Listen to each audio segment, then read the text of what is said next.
Hi, welcome back guys. This is your friend, the D and WhatIf, with another fanfiction. This is the third part of What If Deku was the vigilante green cherub. All credits for this video go to their respective authors. So please support the real author. Check out the link in the description for more details. Please give this video a like and subscribe to the channel if you want more videos like this. Now let's get into the fanfic. Chapter 35, The Fight of Your Life. Summary: Izuku has a mission. TW. Gore, blood, death, violence. Notes.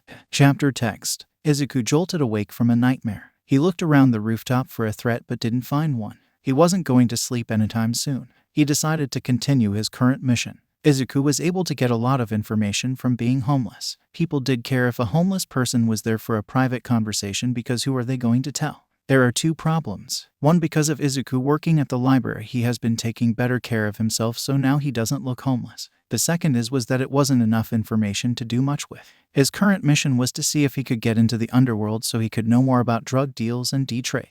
He wanted to stop so many crimes and take down so many groups, but he needed to know how they worked first. The only way to figure out how they worked is either join or find and spy on the underworld. Izuku didn't like the join one because that would mean becoming a criminal and joining a gang. That was plan B. Plan A was to infiltrate the underworld and just spy on it to see what was going on. The problem was that he had no idea where the underground was. He knew it existed. He had been following around bigger time gangs and villains to see if they went anywhere common. He eavesdropped too, but no one talked about it. Izuku tried an informant, but they wouldn't say either. Izuku needed to find the underground. He was going to become an informant for Aizawa, and it was also a way for Izuku to know more. He found it, or really it found him, and then kidnapped him. The sack came off his head. Izuku took a look around at the villains surrounding him. There was one man in the center looking bossy, so that was probably the boss. Then there was 10 other guys and girls on either side of him looking ready to go. He recognized a few of them from the fight. He smiled when he saw a few of them had visible bruises. Green Cherub had his hands tied behind his back. He was on his knees. Izuku tried to figure out where he was. They had kept a back on his head the whole way here. By the way the car turned, they had circled around a few times. They were probably trying to make Izuku think it was farther than it was. By the smell and the surrounding building, it seemed they was in a subway tunnel. It must be an abandoned platform or station because there was no one and the power didn't seem to be working great. Also, it wasn't very clean. Izuku started trying to cut the rope around his hands. The idiots didn't search him correctly, so now he had a knife. Izuku tried to focus on his captors, but with the new concussion it wasn't easy. How did he get here? Cherub and Eraserhead had been taking down a 4-person drug deal when all of a sudden a lot more people came out of the neighborhood building. They would have been fine if it wasn't for the invisible guy. He had stuck up on them and stun-tased them both. Eraserhead didn't go down as easily as Izuku did. Izuku hated how easy it was to overwhelm him, but he realized it was normal. Eraserhead was the abnormal one. He probably had to pass a taser test or something. When Izuku did start fighting back, he was hit in the head hard. It didn't make him pass out, but he was in a daze. There was a constant ringing in his ear. He saw them continue to fight Aizawa as Izuku was tied up. The last thing Izuku saw was Aizawa frantically trying to fight off his opponents. Then the bag was put over his head and he was lifted up. He knew the people were running with him for about 2 blocks before getting into a car. Then the drive started.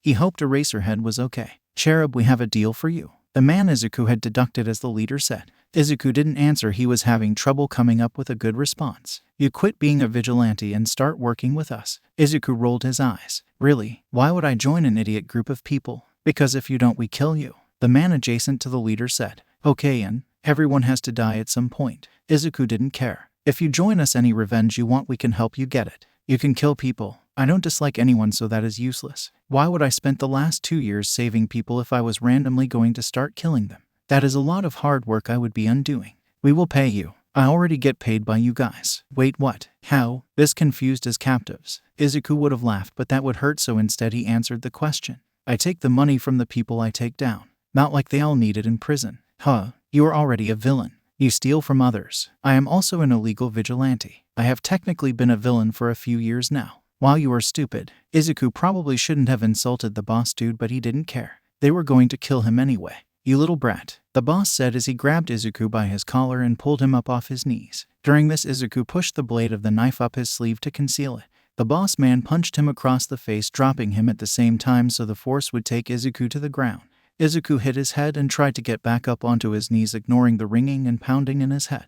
Izuku couldn't help it. He laughed. Was that it? If you are going to intimidate me, maybe try a little harder. Izuku laughed through this. Maybe you wouldn't be so cocky if you didn't have that mask to hide your face. The boss nodded. Two of the lackeys ran forward to take off Izuku's hood and mask. Izuku tried to use his legs to fight them off, but more lackeys came and held him down. They took of the hood then the balaclava mask. Izuku felt the air hit his face. Damn, they weren't joking, he really is a kid. One of the lackeys said as they walked away, leaving Izuku on his knees now without a mask. He tested the rope around his hands, finding a little more and it would give way. He would have to remember to get a better knife after this. This one took too long. They said you were small and young, but I wasn't expecting this. Boss man said, say that while we fight. I think you might change your mind. What are you going to do? Run around me? The boss man said sarcastically. Can we just get going with this? I am tired of sitting here doing nothing. If you are going to kill me, kill me. Otherwise, can I go now? Izuku tried not to show that not having the mask on bothered him. He didn't want to prove Bossman right. Well, since you don't want to join us, I think we should honor our deal. One last chance before we kill you. I am not joining a gang of losers and idiots, Izuku said. As the lackeys started moving forward, Izuku snapped the last of the rope and got up. This shocked the lackeys and made them pause. Izuku took the knife out, holding it at the ready. Izuku was ready now. Go in, boys. The kid wants a fight, let's give him one. Bossman said. Izuku noticed that Bossman wasn't jumping forward to fight. Coward. Izuku saw one of the lackeys start to turn invisible. Not wanting a repeat of earlier, he ran forward and punched the guy across the face. The other people started to come to the defense of Mr. Invisible, but by the time they were reacting to the sudden movement, Izuku had hit the nerve on Mr. Invisible's neck. Izuku was back in ready fighting position before Mr. Invisible hit the floor. 1 down, 10 left to go. The next two ran at him. He recognized some sort of lizard mutation on one of them. The other almost looked normal until the guy smiled, showing off rows of teeth. The guy then started chomping the air. Izuku deemed them Reptilio and Sharko. He could see Sharko's power, but couldn't tell what Reptilio could do. He dropped down and swiped Reptilio's feet, then jumping back up, he dodged the punch Sharko threw. Izuku made a mistake. He grabbed the arm that had led the punch and pulled Sharko towards him. He put his elbow up to drive into Sharko's stomach, but ended up having to dodge Sharko's teeth. Izuku decided he should try to finish the fight quickly, but he had to keep distance from Sharko's teeth. Reptilio was up now. Izuku remembered he was holding a knife and that Eraserhead wasn't around, so he didn't have to be nice here. Izuku smiled. Game fucking on. His smile must have surprised Reptilio and Sharko cause they paused. This was enough. Izuku slashed Sharko across the chest, making Sharko back off. Then Izuku ran right at Reptilio. The guy opened his mouth and spat at Izuku. Izuku was smart enough to dodge it because it smelled bad, but when it hit the concrete floor it started sizzling.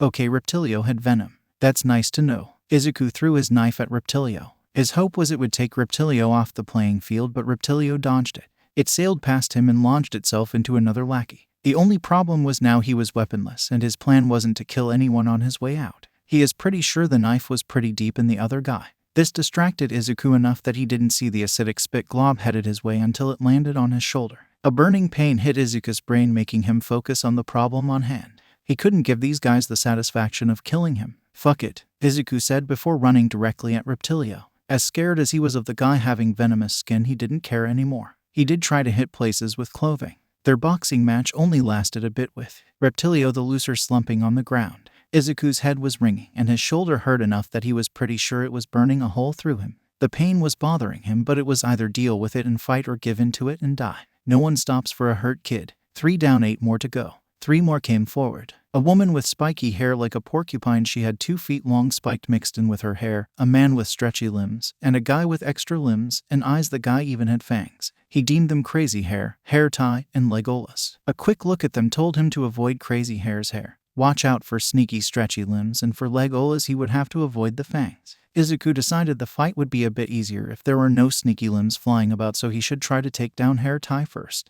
Izuku ran right at Hair Tie, starting their little boxing match. People with stretchy limbs were always better at long-distance fighting, so the trick was to get them short-distance fighting. Problem was, it is kinda hard to do. It wouldn't be as hard as it was if he wasn't at the same time trying to fight off extra limbs. Legolas was trying to join the fight. Finally, some villains who realized teamwork helped. As much as it annoyed him, villains didn't realize teamwork was a thing. He was also happy they didn't, since that would make his job harder. As he was fighting off the 2 men, out of the corner of his eye he saw the woman pull one of her quills out of her head and try to get behind Izuku. Izuku moved so he was close enough to the subway station wall that it would be hard for people to sneak up behind him. As much as he hated being cornered, it was better than people sneaking up on you. Izuku grabbed Hair Tie's elongated arm and used it like a bat to hit Legolas. Legolas backed up and Hair Tie retracted his arm. Crazy Hair made a run at him using the quill like a sword. Izuku dodged it but grazed a few times. Izuku pulled the same move as before and dropped down using his leg to sweep Crazy Hair's legs. She hit the ground, making it easy for Izuku to take her quill. He used it like a sharp bow staff to start fighting off the other two. This all was postponed when the lady pulled out another quill. They sword fought. Izuku realized he couldn't really call it a sword fight because the quill was only sharp or stab by on the ends. The rest of it was round. It still did damage when it poked you though. When there was an opening, Izuku stabbed the woman through the leg. Then in her moment of recoil, he took the quill out of her leg and stabbed her in the shoulder. The woman was out. He grabbed both quills, using them as weapons against the other two. He used the quills like shields, slapping away the stretchy limbs. He stabbed one of the arms, making the guy scream. Damn, the woman didn't even make a noise, and here was this guy screaming. While he was busy trying to get the quill out of Hair Tie's arm, Legolas started attacking that side of Izuku. Izuku dropped the arm quill, now only having one. He started fighting on Legolas. Izuku noticed that Legolas could only use two arms at once, the other just kinda hung out. Izuku tried to use this against the guy. It was hard to dodge Legolas's punches because when he dodged a right hand jab, a left hand jab would follow or an underhook. It was using focus to try to predict the guy's movements, but it was hard while also avoiding an elongated arm sneaking in. It was safe to say he was getting hit a lot. Izuku was trying to use the quill, but it was hard to use in Legolas's close fighting. Izuku was stuck fighting defensively. He had to get on the offensive. He switched the hold on the quill and started poking Legolas, making room. When there was enough, he slapped the quill against Legolas's head so hard the quill broke in half and the Legolas dropped passed out. Izuku used the half he was still holding to stab Hair Tie in the stomach. Izuku was tired of this fight. 6 down, 5 to go. Breathing hard and bleeding, he got ready for more fighting. No one was coming at him. Looking at the leftover group, he realized the number was more like 7 down, 4 to go. The knife he had thrown earlier was lodged in a guy's stomach. He was scared he might have just killed 2 people, but he realized this might not be his first 2 kills. He has been brutal with villains before and using anything to end a fight, even if it meant slamming someone's head against a brick wall. This never really accrued to him until now. He had never stabbed someone before in a lethal spot. He usually just used his knives as defense, and like what he did with his ashi, he only stabbed non-lethal spots. He would have to deal with the guilt later because right now it was either him or them. And while he had been winning, the injuries from the fights weren't making it easy. His shoulder wasn't burning away anymore, but it still hurt like hell. He had scratches and slashed all over him from the quill sword fight. His head was pounding. Izuku was pretty sure his face didn't look too great. He had taken a few hits, and by the achai and tasting of blood, he was pretty sure he had bloody nose and split nose. His eye was swelling up, making his left side a blind spot. He had to keep fighting. Come on, move your asses and kill him. Boss Man yelled at the last 3 lackeys. Notice how he isn't fighting himself. He is hiding behind you guys, letting you guys fight his fight. Izuku pointed out. Fine, I'll show them you aren't that scary, Boss Man said. The Boss Man lifted his hand up, pointing his hand like a finger gun. He aimed it at Izuku. Izuku just dodged the laser bulletin. He wouldn't have if he hadn't seen the pointer finger light up. Izuku started dodging the laser bullets. Izuku was pretty slow, but if your life is threatened, you're gonna find the energy to save yourself. While Izuku dodged, he ran forward, getting closer and closer to the boss, but he was stopped when a fist connected to his face. The force took him off his feet. He looked up to see the shredded guy standing over him. Super strength. Fuck. Buff Man and Boss Man were working well together, but Izuku saw a loophole. He used Buff Man as a meat shield. This was funny to Izuku because Boss Man didn't seem to care, or just didn't realize he couldn't shoot Izuku through Buff Man because the boss shot Buff Man in the side trying to get Izuku. Buff Man yelled, "Shoot him, not me, boss. You stepped in the way, it isn't my fault. You being a bad shot isn't my fault." While they were distracted, Izuku hit Buff Man's neck nerve. The giant fell to the ground. Izuku didn't move fast enough before Boss Man got a shot out that is Izuku his right side. Izuku yelled. It hurt just as bad as a bullet. He was happy the laser was so hot it cauterized itself. It still hurt a lot. This slowed Izuku down more than he would have liked because he got shot 2 more times, once in the arm and the other in the hip, which again made him slower, but now he was close enough to start hand-to-hand fighting. Only problem is the closer he got, the harder it got to dodge the bullets since there was less time for the path to be telegraphed. He got grazed across the cheekbone, and because the heat wasn't there long enough, it didn't burn close, so now blood was running down his face. Izuku decided he was changing his name to Scarface after this. Izuku grabbed Boss Man's arm and pulled him forward, driving his knee into the man's gut. Boss Man doubled over. Izuku grabbed either side of Boss Man's head, driving his knee up and pushing Boss Man head down. When they connected, the Boss Man fell back unconscious. Izuku spit on Boss Man. Izuku turned to the last 2 lackeys. One was a woman with praying mantis head and hands. He wouldn't have known it was a woman if not for the long hair and clothes. The other was normal looking. It was the normal looking ones that scared Izuku. Izuku slowly put his fist up. They weren't leaving, so he was pretty sure they were either staying to fight or frozen. Izuku couldn't risk them running off to get back up, so with what was left of his energy he moved forward. He deemed the woman Mantis and the guy questionable. By the way Mantis fought, Izuku was pretty sure she didn't want to fight, so when he got the chance he hit the neck nerve. Now it was just questionable and Izuku. Izuku hated this. Over his time fighting he found that people who didn't outwardly show their quirks were more dangerous than those who showed them. You didn't know what you were up against, which was scary. Questionable got into a fighting stance. Izuku hated this. He started hating fighting this guy more and more because every time Questionable got a hit and Izuku became more dizzy and disoriented. His quirk was vertigo. Izuku hated his life. Izuku decided to see if he could fight without throwing up, so he looked around for anything that could be used as a long-distance weapon. Only thing he saw was the knife he had thrown earlier. It was still in the guy. That one look at told Izuku he was dead. Izuku backed up and moved until he was next to the dead guy. When there was enough of an opening, he grabbed the knife handle and pulled it out. He flicked the knife to the side, getting some of the blood off it. Izuku needed to end the fight. By the look on Questionable's face, he was also ready for the fight to be over. Izuku, using energy he didn't know he had, ran forward, driving the knife up to its handle into Questionable's abdomen.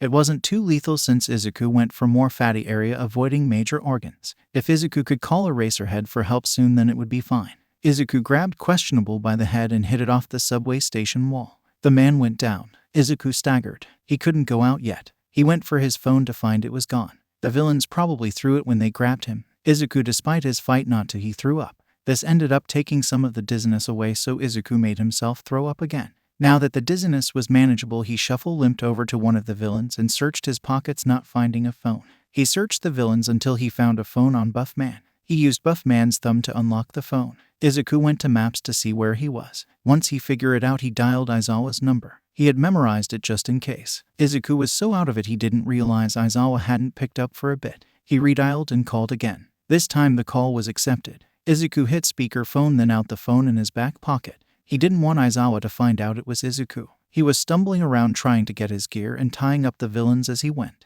The first thing he did was put his mask back on.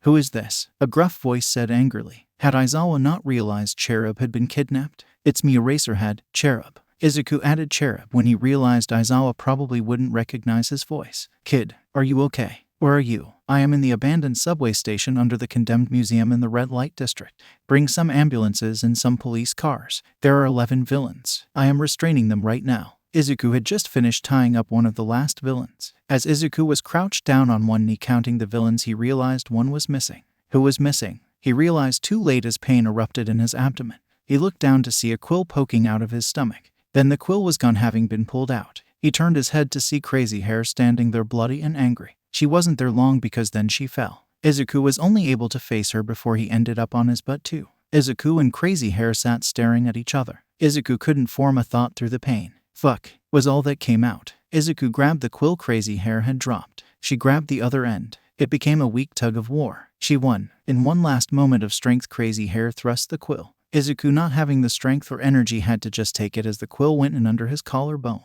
He was too tired to hold it in and more, and he screamed. Crazy Hair fainted. The quill was still in Izuku. The pain from all his injuries were hitting him, and all he could do was scream. Tears were running down his face. He could hear someone yelling. He tried to listen. His brain wasn't working well, but it did register that it was Aizawa. Kid, you need to listen to me." He could hear how frantic Aizawa was. Where was his voice coming from? "Where are you hurt? What happened?" Izuku barely knew he was being asked a question. He knew if he wanted to survive he had to calm down.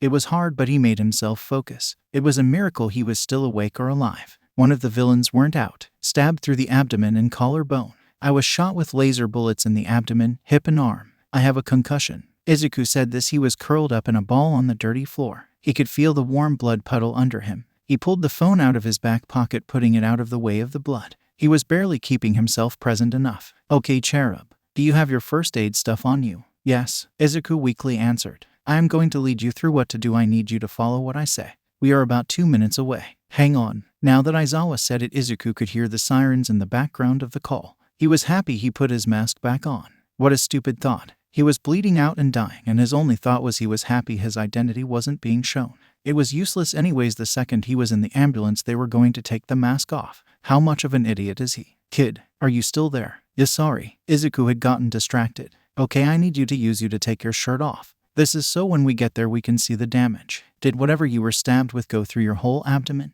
And did it go fully through your collarbone?" Yes to the abdomen, no to the collarbone. I am using my shirt to staunch the bleeding on my collarbone, Izuku said as he bunched up his shirt and held it to the wound on his collarbone.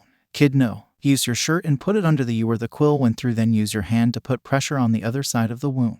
If you vacant, I need you to plug the hole. If Izuku wasn't so out of it, this would hurt a lot more, but at this point he was numb. He was really cold now that he thought about it. It was shaking. The station was spinning. He did as Aizawa said. He realized he tasted blood. Okay, we are just outside and are making our way in. I will see you in a second, Aizawa said. Izuku's vision was going. He couldn't hear anything. It was so peaceful. He stopped feeling cold. Warmth embraced him. He liked this. He wanted to stay here. There wasn't any pain. There was no fear. Nothing could hurt him here. Kid, come on, don't fall asleep. I need you to stay awake. He heard a familiar voice say. He couldn't get himself awake enough to recognize it. He started to slip back. He just wanted to stay in the warmth. Aizawa hadn't been this scared in a while. Green Cherub was missing. The last Aizawa had seen was Cherub being hoisted over someone's shoulder, the disappearing out of the alley. Aizawa had fought hard to try to catch up, but by the time he took down the villains he was fighting, Green Cherub was gone. Aizawa had called Naomasa, who deployed a bunch of police to help find Cherub. Aizawa then called Hisashi to let him know. Hisashi got into costume and joined the search. More heroes were called in to help. Green Cherub might be illegal, but he was still a civilian. All the heroes that were called in liked Green Cherub and didn't want to see him dead. Aizawa was with Naomasa in his car looking at gangs, trying to see if Aizawa recognized anyone as the villains he had taken down. Hisashi joined him after a while. When none of the mug shots matched, they started going to different places they could have taken Cherub. Each time some heroes and police would be sent into the building where they would search. Every time they found nothing. Aizawa went and toned the search as he could. Where are you, Cherub? After about 2 hours of searching, Aizawa got a call. It wasn't a number he knew. He was deciding whether to pick it up, but his time ran out. When the same number called him again, he picked up. The only explanation was that this was Cherub's captors, so he answered angrily. Both Naomasa and Hisashi looked up in surprise at the tone Aizawa used. He put the phone on speakerphone so Naomasa and Hisashi could hear. Who is this? It's me, Eraserhead, Cherub. Aizawa was in shock, then pulling himself together he asked, Kid, are you okay? Where are you? I am in the abandoned subway station under the condemned museum in the red light district. Bring some ambulances and some police cars. There are 11 villains. I am restraining them right now. Aizawa looked at Naomasa, who was looking at the map in front of him. He circled the spot Izuku was talking about. Naomasa radioed it and started driving. Aizawa was about to say something, but then he heard some noises he couldn't identify, then a crash. The phone was dropped or something, because everything that came next was muffled. Fuck, was said from the other side of the phone. The word was strained and weak. Aizawa was about to ask what was going on. He had a bad feeling. He stopped when he heard a struggle, then a grunt, and suddenly a scream. He really hoped the scream wasn't Cherub. The scream came a few more times. Aizawa was frozen for a second before he started yelling, trying to get Cherub's attention. Green Cherub, are you there? What is going on? Are you okay? Green Cherub. Kid, you need to listen to me. The more he yelled, the more frantic he became. He didn't care to look to see what looks he was being given. The screaming stopped. Now there was heavy breathing and a whimpering. He knew it was the kid. Aizawa's blood ran cold. Were you hurt? What happened? There was no answer. Aizawa was about to reassure his question, but then one of the villains weren't out, stabbed through the abdomen and collarbone. I was shot with laser bullets in the abdomen, hip and arm. I have a concussion. Aizawa was officially really worried. He looked at Hisashi for guidance, but Hisashi seemed out of it. Naomasa was speeding. Aizawa decided to be calm and try to guide Cherub. Okay, Cherub, do you have your first aid stuff on you? Aizawa asked. Yes, Aizawa heard weakly. I am going to lead you through what to do. I need you to follow what I say. We are about 2 minutes away. Hang on, Aizawa said. He didn't wait for a response before asking, how bad were you stabbed? There was no answer, so question again. Kid, are you still there? Yes, sorry, Cherub said. Aizawa brushed it off and started directing Cherub as best he could. He could only do so much without being able to see the wound. He also knew Green Cherub didn't carry first aid for a big stab wound. Okay, I need you to take your shirt off. This is so when we get there we can see the damage. Did whatever you were stabbed with go through your whole abdomen? And did it go fully through your collarbone? Yes to the abdomen, no to the collarbone. I am using my shirt to staunch the bleeding on my collarbone. Why was the kid focusing on the collarbone and not the stab wound through his abdomen? Aizawa chalked it up to shock. Kid, no. Use your shirt and put it under where the quill went through, then use your hand to put pressure on the other side of the wound. If you vacant, I need you to plug the hole. Aizawa corrected Cherub. Cherub didn't answer. Aizawa was scared for what he would find. Aizawa looked up from the phone to see they were pulling up. There was already some heroes and police there. They were waiting for the breach order. There were 2 ambulances off to the side. Okay, we are just outside and are making our way in. I will see you in a second, Aizawa said as he jumped out of the car. Naomasa and Hisashi followed behind him. They got into position and then entered the building. They had to enter the closed subway station through the museum. A few years back, due to a heist attempt, the floor of the museum collapsed into the subway station under it. The city at the time didn't have enough money to fix it, so they closed that station and condemned the building. Aizawa hated that he couldn't just run in and find Cherub. The only reason he didn't was because they didn't know what would be down there. Also, they had to clear the building before any EMTs could go in. They had to follow protocol. Everyone had bulletproof vests on. They were making their way through the building until they got to the giant hole in the floor. There was a makeshift ramp down to the station. They made their way down. Once they were in the subway station, it took a bit of searching, but finally they turned a corner. The sight would be in Aizawa's dreams for weeks after. There were bodies littering the floor. So was blood. Off to the left was Cherub. Aizawa hung up the phone and ran to Cherub. There was a pool of blood under Cherub. He was flat out on his back with a hand on his stomach. With Cherub's shirt being off, Aizawa could see how bruised and beat up the kid was. If the kid wasn't bleeding out and unresponsive, he would have laughed at the fact that Cherub still had a mask on even though he didn't have a shirt on. There was so much blood Aizawa couldn't exactly where it was coming from. He looked around and saw what looked like to be a porcupine quill next to him. It was covered in blood. His thought that it was a quill was backed up when he turned fully around to see a woman also on her back. She had quills in her hair. Aizawa focused in on Cherub. The kid didn't seem to be awake, but his eyes were open. Aizawa crouched down, then felt the kid's pulse. It was weak. He heard Hisashi gasp and join Aizawa. Aizawa started calling to the kid as he started doing first aid. The clear was given, but it would take a bit for the EMTs to get down here, so they would have to do their own first aid until they got here. Hisashi was helping try to stop the bleeding. Kid, come on, don't fall asleep, I need you to stay awake. He saw Cherub nod, but then his eyes glazed over again. 2 EMTs ran over and took over the scene. They pushed Hisashi and Aizawa away as they started their work. All Aizawa could do was stare as Cherub was hoisted onto a backboard, then carried off. The feeling of a hand in his made him look over. Hisashi stood next to him holding his hand. What if he is gone, Hisashi? Aizawa asked. He knew it was a dumb question, but he didn't care. He also knew it was dumb to show affection to Hisashi in front of people. They could use their relationship against them. We both know that isn't the question to ask. Do you want to go with him? Aizawa thought about it. He would just be in the way, and he also wouldn't be able to see the kid for a while since he was probably going to be in surgery. He could be sitting in a waiting room doing nothing, or he could be productive and take care of these villains. I want to get to the bottom of this, Aizawa said. Hisashi nodded and let go of his hand. Aizawa walked the scene. Villains who didn't have to go to the hospital were being healed enough to wake up. Aizawa watched them be cuffed and walked out. Looking around, he did see that 2 body bags had been brought out and placed next to the person. One was next to a guy who had a singular wound to the upper abdomen. The thing that had caused the damage was missing. The other was a guy with a quill through the arm and again a wound through the stomach. He recognized this guy as one of the men who took Cherub. How bad was the fight that Cherub felt he needed to use deadly force? There were villains in just as bad shape as Cherub. He only noticed this because the EMT taking care of the man threw up and was staggering. It was pointed out that just touching this guy caused vertigo-like symptoms. Aizawa had to use his quirk on the guy so that his wounds could be taken care of enough that the EMTs could put quirk suppressant bracelets on him. When the cleanup was done, Aizawa left with Naomasa and Hisashi to head to the police station. Aizawa was pissed that this much had been done to the kid. When they got there, they were told one of the men who was taken from the scene was in the interrogation room.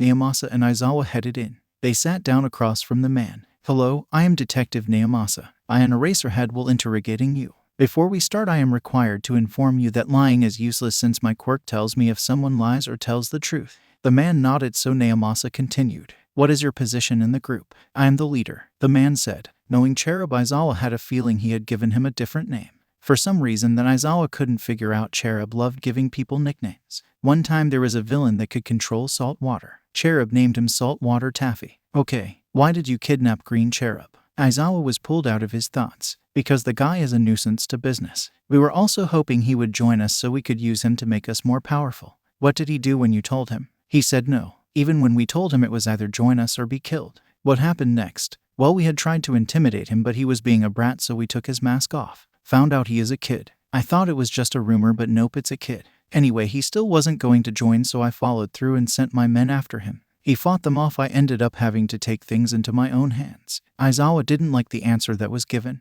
Before Naomasa could stop him, he said, so you knew he was a child and still tried to kill him? Aizawa said, hey, I wouldn't have if the kid hadn't proven himself. He might look like a kid, but my god is he scary. I only went after him because he says so dangerous on the street. Aizawa was happy the leader was scared of Cherub. He would have to congratulate Cherub later for being scary. You said you took his mask off. What did he look like? Naomasa said. He had dark green hair and eyes. He had scars all over his face and a lot of freckles. We added more scars. Aizawa didn't like the add-on, but it was official. Green Cherub was Izuku. He had to get to the hospital. Aizawa excused himself, then left the room. Hisashi joined him. They got one of the on-duty cops to drive them to the hospital Cherub had been brought to. Chapter 36, Patience. Summary. Aftermath. Sorry not sorry. Good luck. I swear I love you guys. Notes.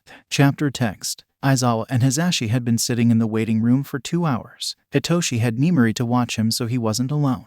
They would have had him come in, but since it was pretty evident Cherub was Izuku, they didn't want to cause any problems. Naomasa had shown a picture of Izuku to multiple of the villains involved, and they all saw me. Yes, that was him. Aizawa didn't like that they were the same person. He more of was disappointed in himself. The kid had literally been right under their noses the whole time. He literally had given Izuku a walk home, then 20 minutes later was on patrol with Cherub. How did I not see it? Aizawa said aloud. It was more to himself, but maybe Hisashi could help. How did you not see what? Hisashi asked. How did I not see Izuku was Cherub? I literally knew both of them and had seen them right after each other. From what I had seen, he was pretty good at changing himself. He literally had 2 different personalities. The real question I have is which one is his real one? I don't know if I am going to like the answer. You are right. This means that even though Izuku was scared for his life when we fought, he still held back because he didn't want to hurt anyone. I have literally seen the kid break someone's arm for almost no reason, but when he had a reason to hurt us, he didn't hurt us too badly. Aizawa was impressed with how much Izuku separated Cherub and himself. The thing that Aizawa didn't like was that meant Izuku was lying for months. Izuku was in their house for months. There is no way he didn't recognize Aizawa. Not only that, but then on patrol breaks him as Cherub never said anything. Aizawa knew logically that the kid was protecting his identity, but it still bothered him. Izuku was so happy this was a weekend so he could sort this out before school on Monday.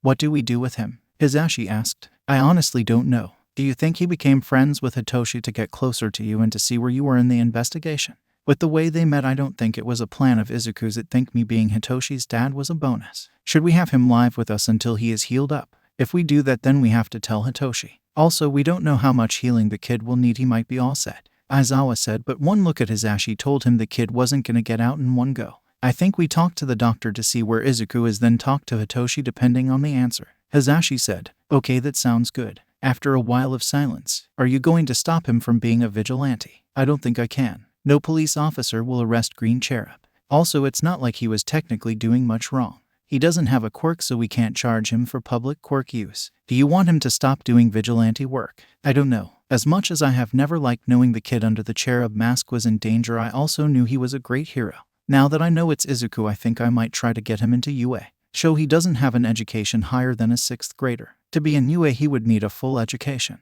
I am sure Nezu will help. He likes Izuku. Hisashi gave Aizawa a look at that comment. Nezu had taken interest in Izuku, but neither of them thought he was that interested. They also kinda hoped Nezu wasn't that interested because that would be scary. Izuku Sasaki was called into the waiting room. Aizawa and Hisashi got up, walking over to the doctor. Follow me to the patient's room. This worried Aizawa and Hisashi because in their many years of hospital visits they had never been shown to the person's room by the doctor. They got to Izuku's room. Hisashi and Aizawa were both shocked at that they saw. There were wires everywhere. Izuku had a shaved head. There were wires all over his head and all over the kid's body. There was a trachea tube in Izuku's mouth. The amount of fluid bags worried them. The kid looked pale and honestly a little dead. Since you two are heroes, I am going to give it to you fully and not sugarcoat it. Mr. Sasaki is in pretty bad shape. He coded twice, once in the ambulance on the ride here and another time during surgery. We fixed most of it, but there is still damage. He went into hypovolemic shock because of the blood loss. That mixed with the healing has caused him to go into a coma. We can't grade it yet because it hasn't been long enough, but I want to let you know that we are doing what we can. Since we can't grade it, we can give an estimate time. Once he is fully healed, we are moving him to a different part of the hospital for unresponsive patients. There is a chance that once he has been healed and has all his blood, he will wake up. The only reason you shouldn't put all your hood on this is he has a really bad head injury. Mr. Sasaki received extensive damage to his head. There was a crack in his skull, but it had broken the skin. We think he got hit in the head a lot of times. How long will he be hooked up like he is? Aizawa asked, looking at the tiny boy on the bed. The wires will only be there until we can get a grade. Then there will be less wires, but still some to see his brain activity. Once his blood is set, then there will be less fluid bags, but also since he is in a coma he can't drink water or eat food on his own, so he will have bags. We have to keep the trachea tube in until we are sure his body can handle it. He hasn't been breathing on his own for a while. Wait, why isn't he breathing on his own? I am sorry, I forgot to tell you. He had a few broken ribs. When the EMT did life-saving CPR, he jostled the kid around so much that a rib broke off the rest of the way and punctured his lung. The other part of this is Mr. Sasaki's body is pretty exhausted, so it literally might not have the energy to breathe. Aizawa and Hisashi were in shock. There will be another 2 healing sessions in the next 4 days, then he will be moved if everything is okay. When that happens, I will no longer be his doctor since I am not a coma doctor. If you need anything, the nurses or I can help you. Aizawa pulled up a chair to the side of Izuku's bed, then plowed down. After a bit, Hisashi joined him. What are you thinking about, Sho? I should have fought harder or seen the invisible guy. Because of me not being good enough, a 14-year-old kid is in a coma. I am an underground hero. I should have known there was someone sneaking around, or at least realizing something wasn't right. Sho, there was literally no way for you to have known. You did everything you could. Because of you and you training, Izuku was able to fight. You said he used to not be able to even take on 4 people. Well, because of your training, he just took down 11 people on his own. He shouldn't have been on his own. There are no words. Aizawa would have reached out to hold Izuku's hands, but it had so many wires on it. We are going to have to tell Hitoshi, Hisashi said, then added, if Izuku is expected to be in a bad coma, then we should tell him. Aizawa couldn't answer. I am going to go home, talk to Hitoshi, and get us some supplies. Aizawa nodded. He couldn't take his eyes off the kid. He looked tiny with all the wires and machinery. He had failed Izuku. Hisashi knew this was going to take a toll on Sho. Anytime Cherub got hurt on patrol, Sho would come home brooding because he wasn't able to stop him from being hurt. Sho knew it was dumb because he was the one who didn't arrest Cherub, but it still bothered him. Hisashi decided he was gonna set up a therapy appointment for Sho. Hisashi got all the way outside of the hospital before realizing he didn't have his car. He had left it at where he had met up with Sho and Naomasa. He called up an Uber who brought him to his car. He drove home to let Nimuri off, kid sitting. He didn't know what he and Sho would do without Nimuri. The whole ride to the house he practiced what he would say, but found he didn't know what to say. Even though Sho and Hisashi had an idea that Cherub was Izuku, they weren't prepared for it to be backed up. How was he going to tell Hitoshi? He pulled up to the house and sat in the car for a bit. Collecting his thoughts, he got out and headed for the door. When he hesitated before unlocking the door and opening it. When he walked into the main part of the house, he was greeted by Nimuri. He had told Nimuri and Hitoshi what had happened, so they knew that him and Sho would be gone for a bit. Nimuri looked up worried. Did you find him? Where is Sho? Nimuri asked. I will tell you in a second. Where is Hitoshi? In his room. Hisashi nodded but didn't move. How bad is the news? Nimuri asked tentatively. It's not a death notice, but it's not good. Hisashi said. Then added, can you make hot chocolate? Of course. At that, Hisashi started up the stairs to Hitoshi's room. He knocked. Come in. When Hisashi opened the door, Hitoshi looked up, smiled, then seeing Hisashi's face, the smell lessened. Auntie Nem is making hot chocolate. Can you come downstairs? We found him alive. Hitoshi nodded and followed Hisashi downstairs. They all sat down at the table. So found Cherub. He is in the hospital with a coma. It was him against 11 villains and he won. The reason I am sitting you down, Hitoshi, is because we found out Cherub's identity. Hisashi paused to answer. Were any questions? How bad is the coma? Nimuri asked. Not enough time has passed for them to grade it yet, so we don't know, but it's a hypovolemic shock coma. He lost a lot of blood and has a really bad concussion. There is a crack in his skull. Also, he had a broken rib and the CPR dislodged it and caused it to puncture his lung. He coded twice. Hisashi didn't plan on saying all this, but it just poured out of him. Oh no, Nimuri said. Pops, you said you know who he is. Who is he? Hisashi reached out and held Hitoshi's hand. Before you say anything, I want you to know that it's up to you what we do. We know for sure that Green Cherub is actually Izuku. Silence. You're joking, Hitoshi said. Scout's honor. You're saying Izuku is the badass vigilante Green Cherub? Yes. The kid who can't make eye contact and starts shaking if you look at him? Yes. How? Honestly, I don't know. But it does make more sense on how he held his own against me and your dad. Wait, Izuku isn't the kid that stabbed you, Hisashi? Nimuri said. Yes, that Izuku. Hisashi answered. You said he was in a coma. Is he going to be okay? Hitoshi asked, sounding scared. He has a lot of doctors and the top care, so he should be okay. He fought this hard to get saved. He just needs to keep fighting to get better and wake up. Hisashi hated that he couldn't give a straight answer. So in other words, you have no idea. Hitoshi deadpanned. Wasn't going to say that, but yes. Hisashi answered. Can I go see him? Hitoshi asked tentatively. Of course. Me and your dad wanted to check in with you because if when he wakes up he is going to need a place to stay for a bit, and I was wondering if you were comfortable having him stay here until he can be on his own again. You have until he wakes up to decide it, Hisashi said. Hisashi knew Aizawa and him would welcome Izuku to stay with them, but it wasn't only up to them. Hitoshi was affected by the Izuku thing too, and he was a member of the house, so he got a vote in if Izuku stayed at their house or not. I have to grab some clothes for me and your dad and head back to the hospital. You can join me if you want. I am leaving in about 20 minutes, Hisashi said. He got up from the table heading to their room. He packed a duffel bag, then went to the game cabinet and grabbed a few card games and board games. He also grabbed some chargers. Hisashi went back into the kitchen. Is there hood? He will wake up, Nimari asked. Hisashi looked around to see Hitoshi wasn't there. They don't know. The most likely time for him to wake up is when all his blood is replenished and he is healed again. If he doesn't wake up once that happens, then we don't know. The longer he is in the coma, the less likely he will wake up. Is there any way I can help? Nem asked. You have already done so much. We owe you. If you want to come you can, but no, it is going to be boring and sad.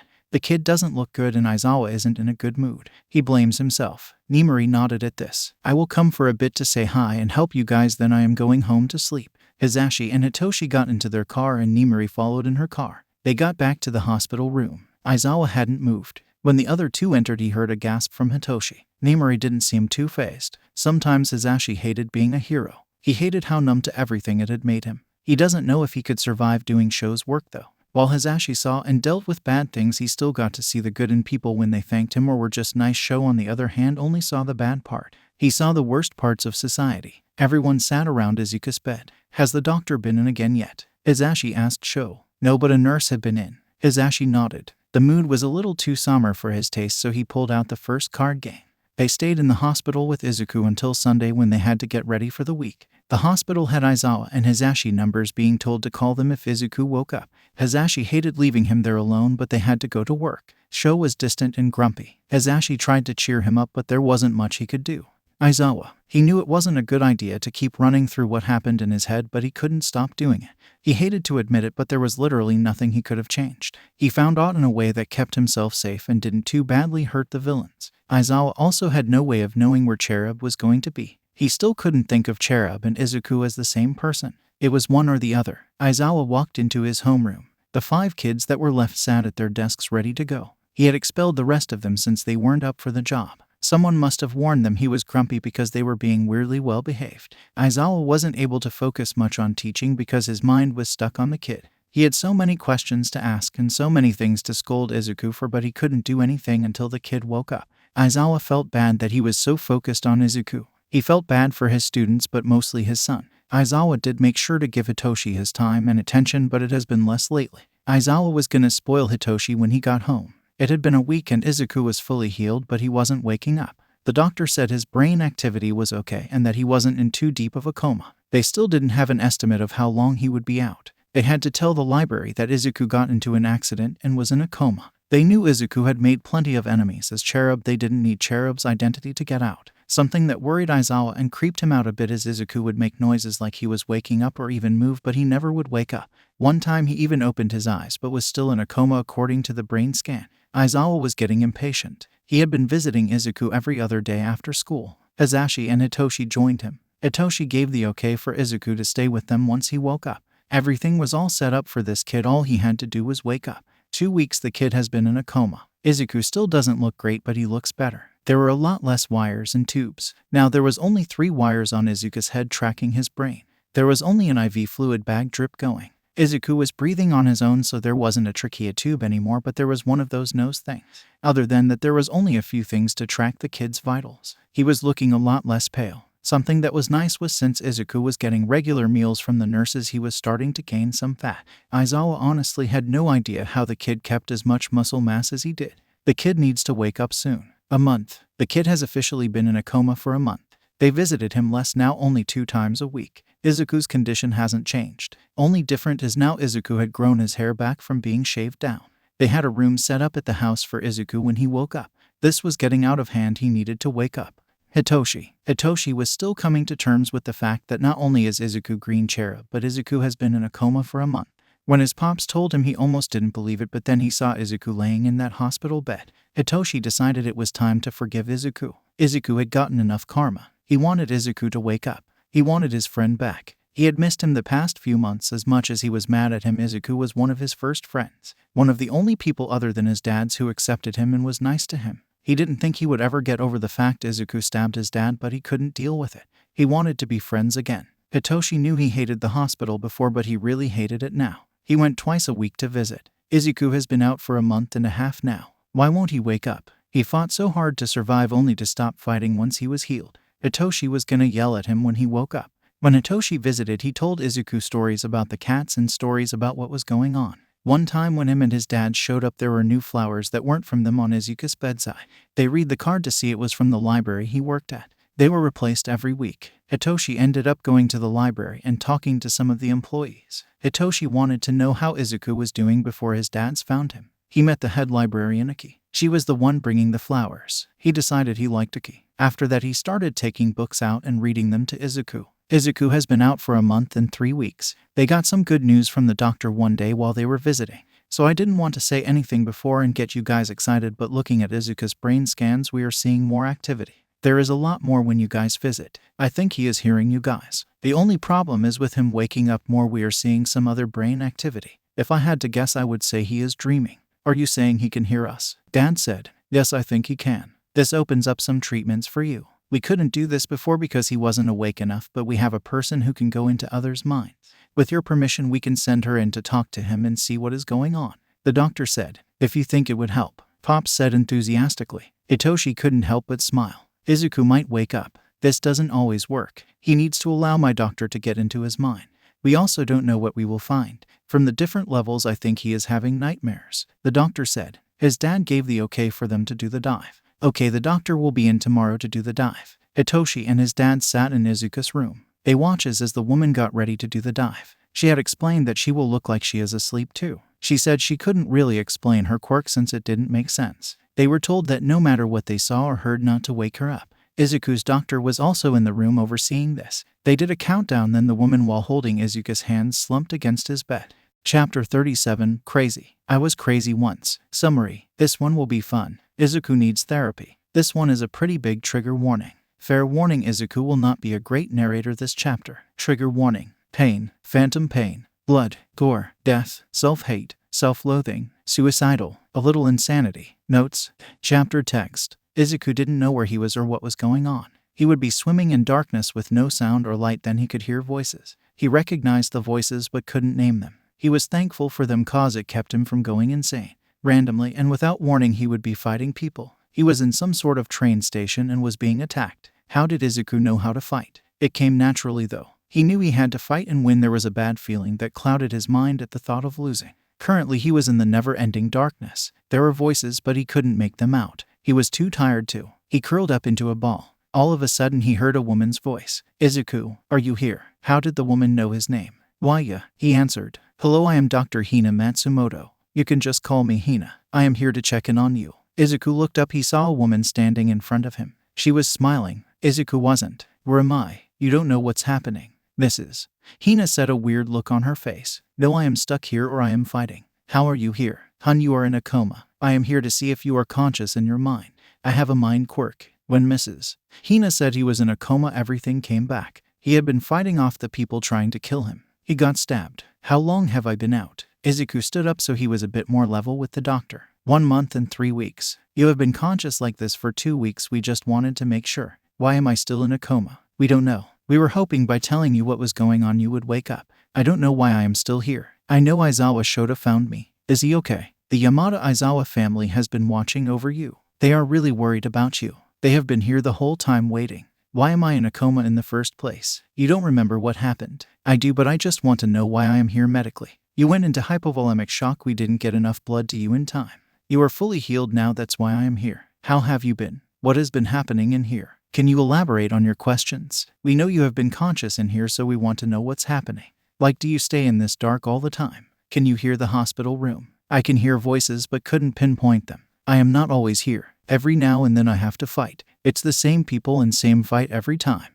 I'm all stuck in a loop of the fight that got me here. I haven't lost yet, but I am scared that I will soon. Why are you scared to lose? Off the bad feeling I am getting, even thinking about it, I think if I lose I die. Hey, I have something to tell you and ask you, but it will have to be quick since my quirk has a timer. So I haven't told your family yet in case I couldn't reach you, but I can bring one other person in with me. Who would you want to see? This would be tomorrow when my quirk is recharged. Sure, one of them can join. I don't know who to pick. Who would help you if you saw them? I want to apologize to Aizawa. But I don't want him to see me like this. I don't know about Hitoshi, I think he is mad at me. I don't want to bother him. Hisashi is nice but I stabbed him so I don't know. I do know I want to see someone. I feel like I am going crazy. Okay, I will let them decide. It was nice meeting you, Izuku. I will be going now. Okay. Izuku was alone again. He curled back up to his ball. He was in a coma. He had been out for 1 month and 3 weeks. He was weak. Here he was causing people problems again. He opened his eyes. He was in the subway station again. He started to sweat just thinking about having to fight again.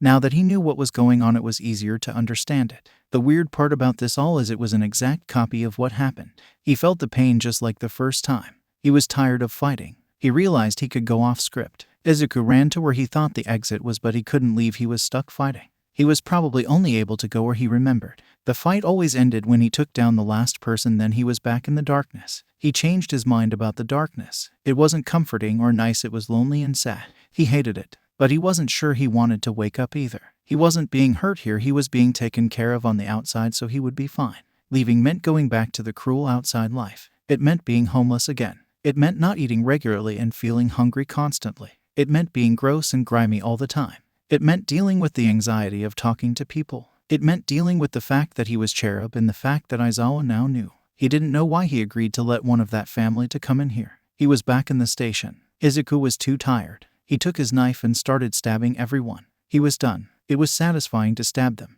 They stabbed him, so he stabbed them. He laughed when the boss went down. When the last person was dead, he was back in the darkness. He was going to go insane stuck in here. How long till Mrs. Hina came back? He didn't have a way to tell time in here. He couldn't even hear anyone right now. He tried to hear anyone to hear anything, but it was radio silence. Izuku did something he hadn't done before. He started running. It was darkness and just black, but he kept running. Maybe he could find a way out. He was in an alley. It didn't click where he was until he saw the bike he was putting in the dumpster. A cold sweat started and he felt his stomach drop. He knew it was going to happen before it did. The hand was in his hair. He was ripped back. He couldn't fight or do anything. He felt every single hit or kick. When the stabbing happened, he did less than he did the first time this happened. He didn't want to fight. He had to. He got kicked in the face. Back in the darkness, he was hyperventilating. How long would he be in a coma? Maybe he should give up and let them kill him. He was running down the street. Who was he running from? He looked back to see Aizawa chasing him. Looking down at the blood in Izuku's hand, he knew when this was. Hisashi was just stabbed. Izuku ran following what happened that day. He just had to make it through. It didn't go like that. Aizawa went off script. He beat up Izuku while screaming at him. He fainted from the hits. He was in the dark again. The scenes had never changed like this before. Maybe now that he was conscious it was changing. Why is this happening to me? What did I do? Why did you bring Aizawa into this? Izuku yelled angrily into the darkness while tugging at his hair. Tears were running down his face. He didn't care. He could stop shaking. Where was he? What was going on? He was in the group home library. He was being dragged into the room by the older kids. He didn't recognize them. He got beat up. Izuku was angry. He got up, grabbing one of the kids by the neck and choking him till the kid slumped. Izuku stomped the next kid's face in. He smiled while he did it. Finally some payback. Does that mean they are dead? Izuku killed Sonyeon. Izuku started ripping his hair. He was in so much trouble. Did someone see? There wasn't even darkness this time. It went to the next one. He was sitting in the living room of Inko's house. He was 9 here. If he was right, Inko would come in soon. She walked in, but she didn't look right. She looked dead, like a zombie. This wasn't right. She was alive. You are here. I came to refill the refrigerator. You need to stop eating so much. I can barely pay for this food. You are such a problem. When are you leaving? You are keeping me from coming home. Inko was drunk. He could tell by how slurred her words were and how she swayed. He hated seeing her. It was opening a wound he thought was healed. She kept insulting him until she left. She slammed the door behind her. She must have seen what he did. He was 5. Hisashi was standing over him, yelling at him to stop being useless and get up. He was picked up by his hair. His dad slapped him. Izuku couldn't do anything. He was stuck. His dad threw him to the ground, then walked out. This was before one of the worst sessions of Hisashi trying to force a quirk out of Izuku. Inko was in the kitchen cooking like nothing happened.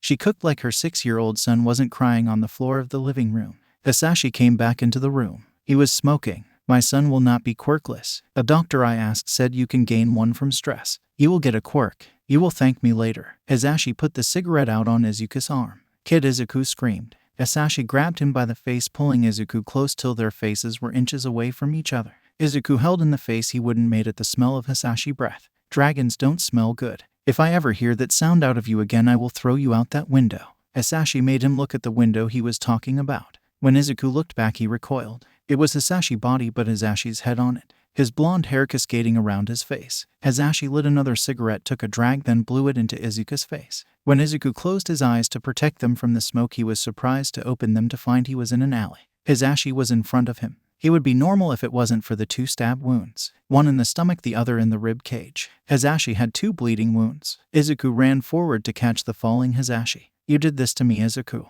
Look at what you did. I am going to die because of you." He watched as the life left Hisashi's eyes. Hitoshi came around the corner of the alley. "What did you do to my pops?" Izuku backpedaled as Hitoshi charged him. Hitoshi caught up and grabbed Izuku by the collar of his shirt. Hitoshi started beating up Izuku. He was in darkness. All of these were memories, weren't they? Were they real or not? He couldn't tell. Was he real? Or was he? What was going on? He was suddenly in the station again. It was quiet. No one ran at him. He looked around only to see one body. The guy who had been hit with the knife. He saw the body move. The guy stood up, blood dripping off his clothes as he did so. The man's eyes were cloudy. He stumbled to Izuku, holding his stomach the whole time. Izuku backed up until he was against the station wall. The man didn't stop till he was only a foot away from Izuku's face. The man smiled. Blood poured out of his mouth. "How come you survived and I didn't? Look at what you did to me." Izuku flinched at the words. A bloody hand grabbed his face, then turned it down. Izuku looked down to see his shirt was covered in blood. Izuku opened his mouth to say something, but he choked on blood. It filled his lungs. He couldn't breathe. He fell. He landed on the station floor hard. He couldn't breathe. He threw up. It was red. Everything was red. His hand left a bloody print on the gray concrete. He saw the blood making a pool around him. He went through the blood puddle into darkness. He could breathe. All the pain was gone. He was curled up in the darkness, shaking. Why? Izuku didn't know how long he was there, rocking back and forth, but suddenly he was in the station again. He didn't move. He didn't get up. He heard them coming for him, but he didn't do anything. He wanted to cry but couldn't. Suddenly all the noise stopped. He was still in the station. He looked up. All the villains were frozen in place. "Izuku." It was Hisashi's voice. Izuku froze. He was here to get revenge. He was dead though. He didn't risk turning around. He curled up more and started rocking. "It's not real. It's not real. It's not real. It's not real." Izuku didn't know if he could handle watching Hisashi die again. He hugged his knees tighter to himself, refusing to open his eyes. He was still rocking. "Hey little listener, it's me, Hisashi. Mrs. Hina sent me in. She couldn't join us." What was he talking about? Who is Mrs. Hina? Where was he? He stayed curled up. He flinched at the hand on his back. He was expecting to feel pain, but it started rubbing gentle circles into his back. What was happening? It wasn't real. It couldn't be. Who would be nice to a useless person like him? "Why, you aren't real. Leave me alone." Izuku had trouble speaking. He was in shock. He uncurled, jumping up and backing away from the Hisashi standing in front of him. "What are you talking about? Don't play around and act like you don't know. Just get it over with. Die." "Izuku, I don't know what has been happening in here, but I am real. You are in a coma. You became more conscious. A doctor with some sort of mind quirk sent me into your coma to talk to you. We need you to wake up." No. Stop trying to trick me. You aren't real." Hisashi backed up from him. Good. He couldn't handle this. Why was he trying to convince him he was real? Izuku looked around. He was in the station, but there were no villains. It was just him and Hisashi. "Why am I here?" Izuku asked. He couldn't remember what happened here. He saw blood, but neither him or Hisashi were bleeding. "You don't remember?" Mrs. Hina said you remembered. "Who is Mrs. Hina?" The blonde-haired man gave him a look. Who was he? Why was he here? "Izuku, what is going on?" It hit him. This was Hisashi. But Hisashi was dead. At that thought, Hisashi and Izuku were now in an alley. Hisashi looked around confused, then realized where they were. Just like before, a Hisashi showed up in front of him. The only problem was now there was 2 Hisashis. One was bleeding out, the other wasn't. The one that wasn't looked confused. Just like before, bleeding Hisashi said something, then fell to the floor and died. "Well, there you go. Now are you going to die again too, or are you going to stand there pretending?" Izuku asked, looking at the still alive Hisashi. Hisashi looked horrified. Hisashi was gone. Izuku fell back into the darkness alone. "I knew you weren't real. You were dead. I was right," Izuku said to himself, a smile on his face. He shakily curled up and started rocking. Aizawa watched as Hisashi jolted up. Hisashi looked scared. "What's wrong, Hisashi?" Yesterday when Mrs. Hina came out of the dive, she was happy with what she found but was a little worried. That was completely different than the look on Hisashi's face. Aizawa saw tears in his husband's eyes. "Pops." They went to Hisashi. Through tears, Hisashi said, "He didn't believe I was real. He refused to. He kept saying I was trying to trick him and that I was dead. Something changed. He wasn't in the dark thing like Mrs. Hina had said." They looked at Mrs. Hina. She was wiping blood from her nose. "What happened exactly? I need to know so we know what steps to take," Mrs. Hina said. Well, when I went in it was dark for a bit, but then I was in the station that we found him in. He was in the middle of the floor curled up in a ball. The villains that caused him to be in this condition were running towards him. I called out to him, causing the villains to literally freeze like they were paused mid-air. I called to him and he didn't really respond. I talked to him again and he started refusing that I was real. He kept saying that I was tricking him and that I was fake, or that I was fake. I tried to tell him about the coma and remind him about Mrs. Hina, but he said he didn't know who you were and seemed to not understand he was in a coma. He didn't know where he was. He even seemed to forget me. After a bit he got mad at me and yelled at me, telling me to stop trying to trick him. When I asked why, all of a sudden we weren't in the station anymore. We were instead in an alley. It took me a bit to recognize the alley, but when I did I got scared. All of a sudden another me showed up. The other me had been stabbed twice. I died in front of myself. Then Izuku, with a creepy smile and just a crazed look, said, "Well, there you go. Now are you going to die again too, or are you going to stand there pretending?" That's when I left. Everyone was quiet, processing what Hisashi just said. Then Mrs. Hina spoke up. From the sounds of it, we were right about the nightmares. He might be living his worst dreams or memories. If not that he has been fighting the same villains over and over again. I think his brain is trying to protect him and make him forget what's happening.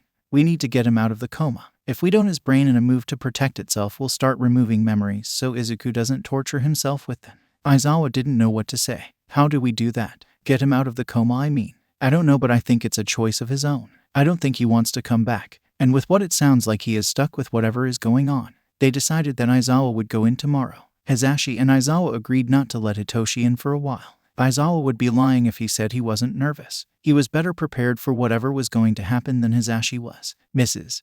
Hina grabbed one of Aizawa's hand, then also grabbed one of Izuku's. Aizawa grabbed Izuku's free hand. They made a triangle. All of a sudden Aizawa felt like he was falling. Everything was dark, he couldn't see. Suddenly he was standing in an alley that he didn't recognize. He looked around to see Izuku holding a man by the neck, choking him. Izuku's head didn't move. Izuku was fully focused on choking out this dog-like guy. Izuku didn't look great, he had bruises and other injuries. Aizawa walked forward and pulled Izuku off the man. Izuku turned to see Aizawa, screamed and backed up, getting in a protective huddle. What was going on? The kid looked scary as hell, choking a man out, then now was huddled in the corner shaking. Aizawa sat down, keeping his hands open for Izuku to see. He had to treat this like a traumatized kid. "Hey Izuku, it's me Aizawa, I am here to talk to you," Aizawa said in a really gentle voice. "Nope, I know this is a trick. You are just fake. I know, you're fake. You can't be real. I haven't met you yet. I am still here." There was some laughs in there. Was this really Izuku's mind? Izuku was skittish and scared. Maybe using a different name would help.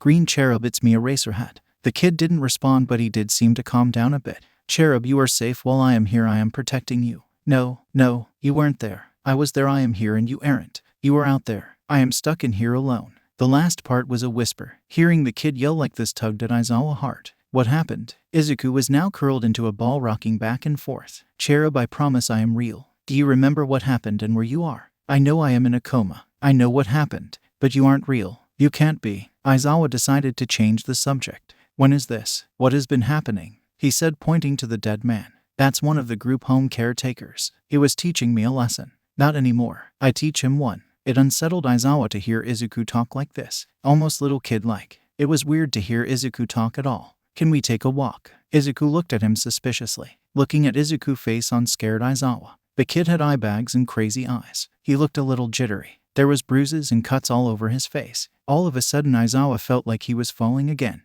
They were in a different place now, on a rooftop. This made Aizawa nervous. If he died in Izuku's mind, would he die in real life? Izuku stood up, but Aizawa stayed seated. Izuku giggled. "If you were real, then that is what would be happening." Izuku pointed to the roof over. Aizawa looked to see himself in costume beating up someone. He gasped when he saw who he was beating up. It was Izuku. "I stabbed Hisashi, so you stabbed me," Izuku unhelpfully explained. Izuku suddenly turned serious and turned to Aizawa. "I have fought my way through every memory. I will fight my way out of this one too. Let's get this over with." Izuku got into a fighting stance. "Cherub, I am not going to fight you. That memory is fake. I forgave you for what happened with Hisashi. Do you remember? We were in the library where you work." All of a sudden the view changed. Aizawa was seeing through someone's eyes. He realized it was Izuku's view of the talk. "Oh, then what is that?" Izuku said, cocking his head to the side. They were back in the roof. "I think that is what you think happened, or what you thought would happen. Why are you here?" Izuku seemed to begin to become more normal, or at least his old self. Aizawa answered in sign language. Izuku started crying and half yelled. "I have tried. There is no way out. I am losing my mind.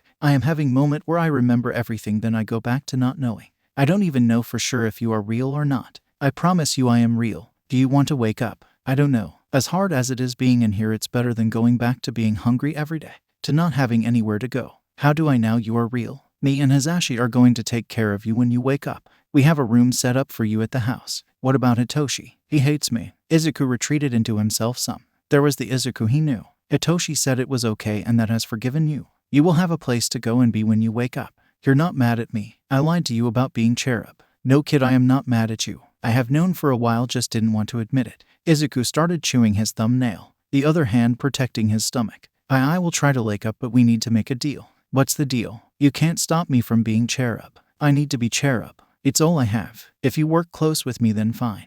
But I want you to listen to the rules I set for you on patrol. Also, he need to take a quit time to heal. Okay, I will try. I will be back tomorrow if you don't wake up. Aizawa, he heard quietly. Yes, thank you for everything. I owe you one. No kid, you don't. Chapter 38. Honestly, I don't know what to put. I don't have anything funny. Summary. More insane Izuku. Also, there is a surprise in here, so have fun. Good luck. Trigger warning. Gore, death, blood, suicidal idealization, suicide baiting. Notes. Akanem is gonna decide I am Satan face with tears of joy. Chapter text. After Aizawa was gone, Izuku decided to focus. He couldn't forget what Aizawa had said. He closed his eyes and focused. On what? He didn't know, but he focused. He thought of the darkness, then opened his eyes to find he was back in the darkness instead of on that roof. He cheered, then stopped. What if Aizawa wasn't real? Great, now I am talking to myself. He decided to see if Aizawa showed up again. If he did, repeating the same story and looking normal, then he would try to wake up, but right now he was still unsure. The second he admitted to himself that he was unsure, he was moved. He was in his old middle school. He was sitting at his desk eating lunch. He was hiding. It wasn't very well though. He didn't care, they would find him anyway. As if on cue, Bakugo and two of his lackeys walked in. Oh, look who it is. Little Deku eating all by himself. One of the lackeys said, "What's for lunch?" The other lackey said as they took Izuku bento box, then after looking at it, face sneezed into the box, spitting all over it. Bakugo laughed. Oops, sorry for sneezing in your lunch, Deku. The bully held out the bento like they were handing it back. Izuku reached to grab it, but then at the last minute the lackey dropped it on the floor. Classic. He knew this was real. He could feel the light coming from the window and he could smell his old classroom. This had to be real, right? He felt the fist before he saw it. Are you ignoring me, Deku? Bakugo yelled in his face. An explosion went off next to his head. Izuku flinched. It had to be real if he could smell the explosion. I am sorry, Izuku said quietly. You better be. One of the lackeys responded. They walked out of the room. This was a tame interaction. Izuku looked down at his desk. It was covered in writing from his classmates telling him how useless he is and how he should kill himself. He went to pick up the bento, but suddenly he was back in darkness. He was only in the darkness for a bit because then he was back in the station. He didn't have any weapons this time. He had to fight with his bare hands. He choked a few of them until their heart stopped. Izuku smiled and laughed the whole time. One of the villains tried to grab him, so Izuku bit the guy. Izuku laughed when he had to spit out a chunk of the guy's arm out of his mouth. He stopped laughing when he felt the quill go through his stomach. It went through his back first. Izuku coughed up blood. He was dying. He didn't beat the villains when Aizawa, Hisashi, and Hitoshi showed up. Izuku couldn't do anything as he watched them get murdered in different brutal ways. He couldn't save them. They died. They were dead, saving Izuku. He would never see Aizawa, Hisashi, or Hitoshi ever again. He was in the darkness again. Fuck. Fuck, fuck, fuck, fuck, fuck. Izuku screamed into the darkness. He hit his forehead with his fist multiple times. Wake up, you fucking weakling. You are so useless you can't even wake up. Wake up, wake up, wake up. Tears ran down his face as sobs racked his body. He was ripping at his hair but stopped to drive the heels of his hands into his eyes. He screamed. Another surge of frustration and sadness had him screaming again while he hit himself with his fist. He knew throwing a tantrum was useless, but it made him feel better. What did I do? Why are you doing this to me? This is fucked up. Let me be. He was screamed, sobbing. There was no holding back, it just poured out of him. He fell to the ground, pounding his fist on the ground. Why? He could help it. He started laughing. He couldn't stop laughing. It hurt to laugh, but he couldn't start. You must think this is so funny. Whoever is up there doing this must be having a blast. Izuku didn't know who he was talking to, but it made him laugh harder. Tears ran down his face. Everything hurt. Please, I am begging you. Let me go. I am sorry. I am so sorry. I deserve this. Please, let me go. Izuku had his face to the ground of the darkness. He whispered this. He was drained. He laid there not able to move. He must have fallen asleep. because he woke up outside of the darkness. There was a beeping. It was dark but a different darkness. His eyes adjusted. He was in a hospital room. Izuku waited for whatever was going to hurt him this time to hurt him. Nothing happened. Izuku looked down at himself. He was in a hospital gown with wires all over him. He ripped them off and pulled out the IV. What if it was poison? When he took off the wire on his chest, the beeping stopped and became screaming. He heard yelling and running outside his door. Izuku panicked and tried to get up, but his legs gave out from under him. His right leg was in agony. He fell to the ground. He squeezed himself under the hospital bed. There wasn't a lot of room, but it would do. Feet came running into the room, then stopped. Where did the patient go? Izuku was shaking under the bed. It was cold, but he was scared. He saw the feet walk around the bed to the side he was on. He took the opportunity to grab the feet and take the person down. The person screamed and hit the ground. Izuku jumped up and hit the guy's neck. He felt hands on his shoulder. He turned and bit the hand touching him. He couldn't lose. Not now. The person backed off and ran out of the room. Izuku, with the strength he had left, moved himself to the corner of the room. At least now no one would be able to sneak up on him. He could taste blood. Probably the guy's blood. When no one was coming into the room, he moved over to the nurse on the floor. Izuku searched them for anything he could use as a weapon. All he found was a fountain pen. Izuku hid it behind him once he was in his corner again and waited. He was tired. Not only was he tired, but every time he moved his right leg it hurt. It was in constant pain. A man appeared in the door. Izuku smiled. The man recoiled, then moved on. Izuku saw two nurses outside of his room. He didn't care as long as they didn't come in. Izuku didn't know how long he was waiting. Why weren't they fighting him? What was wrong with his body? Why wouldn't it hold him up? He gripped the pen behind him, ready to go. The nurse he had hit woke up. The nurse looked around, saw the look Izuku gave him, then scurried out of the room. Why didn't he fight Izuku? His eyelids were getting heavy. He was so tired. He almost dozed off, but then woke himself up by hitting his head off the wall. He looked back at the door. He couldn't let his guard down. A familiar shape fills the doorway. He can't place the man's face. He looks homeless though. He is entering the room slowly with his hands up in surrender. Then another man enters the room. This one has long blonde hair and is doing the same move as the homeless-looking guy. Izuku looks between the two men. He was waiting for one to make a move. Izuku knew he was too weak to start the fight. He gripped the pen harder. Then they did something Izuku wasn't expecting. They sat down crisscrossed with their hands still up. They were 15 feet from Izuku. Hey Izuku, it's me, Aizawa. Do you remember me? How did they know his name? Izuku did his best to puff himself up to try to get them to go away. Hey little listener, we know you are scared, but you need to get back on the bed so we can take care of you. I know your tricks. The second I have my back tired, you are going to attack me. Joke's on you, I know your plan. Izuku wasn't going to expose himself. He didn't want them to know he couldn't stand right now. He also didn't want to expose that he couldn't put weight on his right leg, much less move or touch it. From mid-calf down on his right leg he couldn't feel, but inches above that was pain. The longer he waited, the less he felt in his right foot. Izuku, you are in the hospital. You just woke up from a coma. You're lying. You kidnapped me. Izuku yelled. He didn't know why he was here, but it wasn't because he was in a coma. Little listener, you are safe here. We aren't going to hurt you. The blonde man was crying. Izuku shook his head, getting into his corner as much as he could. They sat there staring at each other for who knew how long. Izuku was getting sleepy. What had they done to him? Where was he? When his head almost hit his knee from falling asleep, he saw the men brighten. Izuku stabbed his leg with the pen to stay awake. The men winced. The homeless one said something. Cherub, it's me, Eraserhead. Everything hit Izuku at once. The station with the villains and being picked up by Eraserhead. He recognized the men. It was Aizawa and Hisashi. At the same time, his conscious time in the coma came back. Them dying, them killing him. He didn't know what was real. No, can't be. You guys died in the station with me. This is fake. I didn't wake up. This is another trick. Someone stop playing around. Let's fight already. This made Hisashi sad. Aizawa moved forward. Izuku brandished his pen like a knife. He wasn't gonna let them get close to him. Get out. Get out. He screamed at the two men. They flinched but did get out of the room. Izuku huddled into the corner more. He kept his eyes on the door. Hitoshi. His dad had run into his room and shook him awake. He got up quickly when he heard his dad yell. The hospital just called. Izuku is awake. We need to go now. He doesn't know what is going on. Hitoshi ran and got dressed. He also grabbed a set of clothes for Izuku. Him and his dads piled into the car and rushed to the hospital. When they got there, the doctor was waiting and speed walked to Izuku's room. While they were going, the doctor explained. Earlier, we got a code from Izuku's room. 2 nurses went into his room to save him, only to find he was gone. They were searching his room when Izuku jumped out from under the bed and took out one of the nurses. When the other nurse went to go save him, Izuku bit the nurse. If it wasn't so serious, Hitoshi would have laughed. They were outside Izuku's room when a nurse ran out. It was the first nurse who had gotten knocked out. From what we know, he doesn't know where he is or what's going on, so we need you to go in and explain to him what's happening.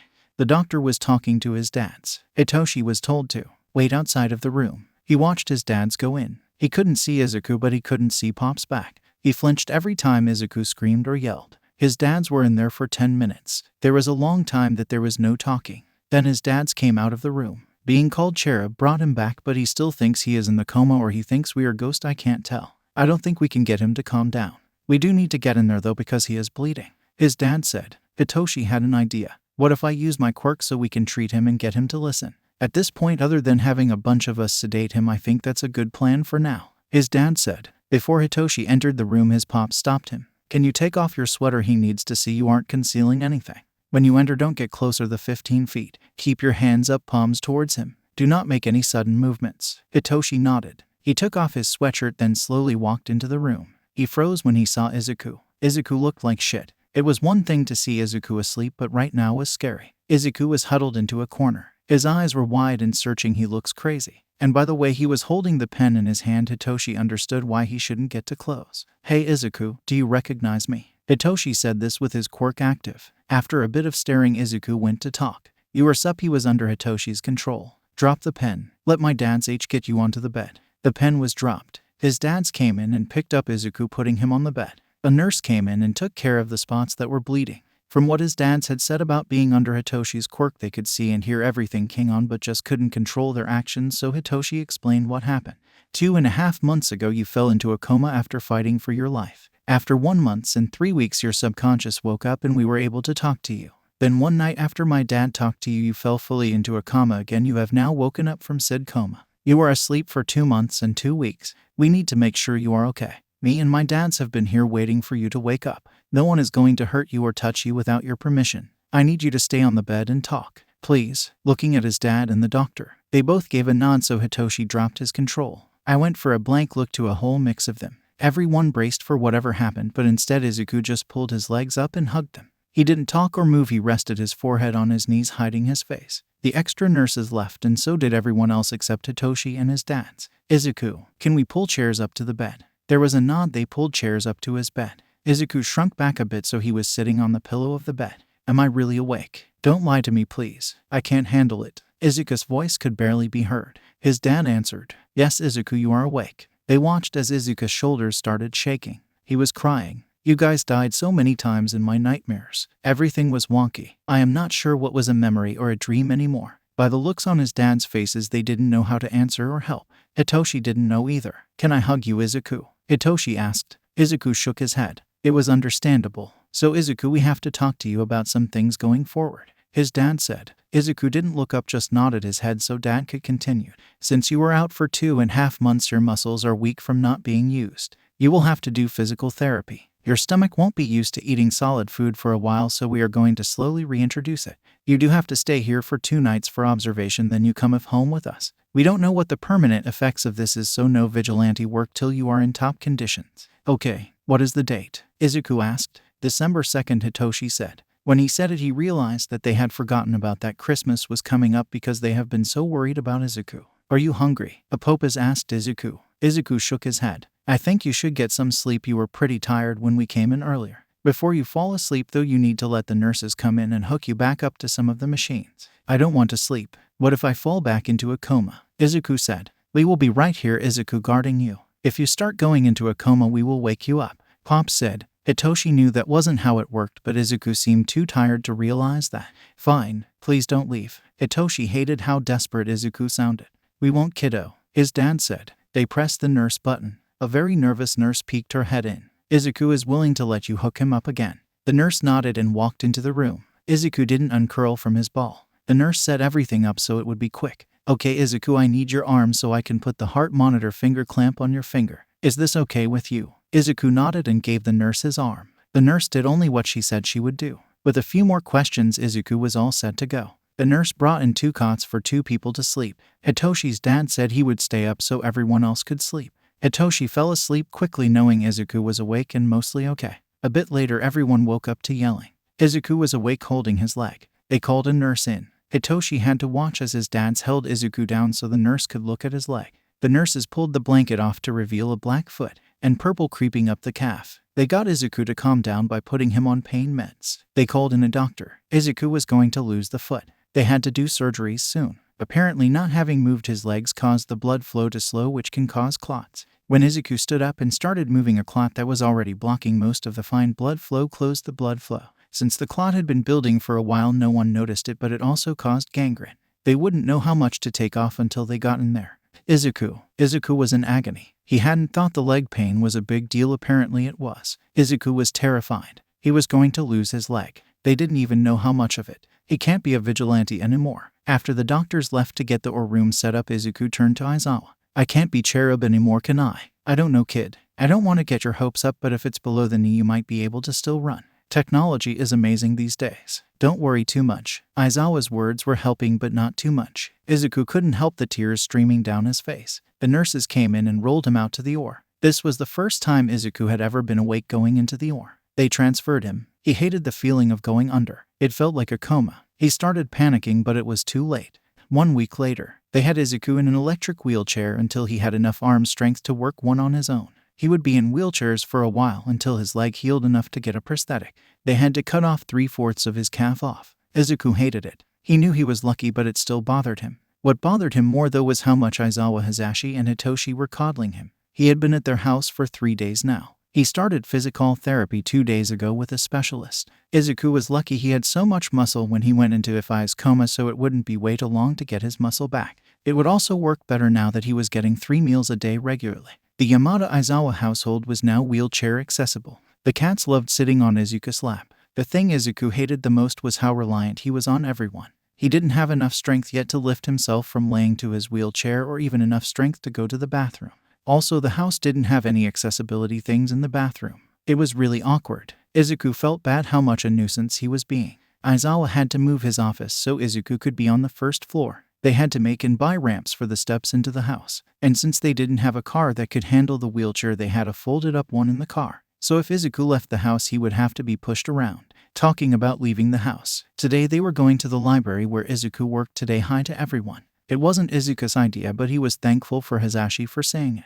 He wanted to see Iki and get an environment change. He was going to treaty there while Aizawa and Hitoshi went to the gym. Hitoshi was old enough now to go to UA. He was training for the entrance exam in March. Hasashi would be going Christmas shopping. Izuku wasn't allowed to go with him and Peak, so they were bringing him to the library so he wasn't alone. Izuku was very thankful. This means he could do some school work and talk to people. Hasashi stayed with him for a bit until Izuku scolded him to go. Iki took over the duty of pushing Izuku around.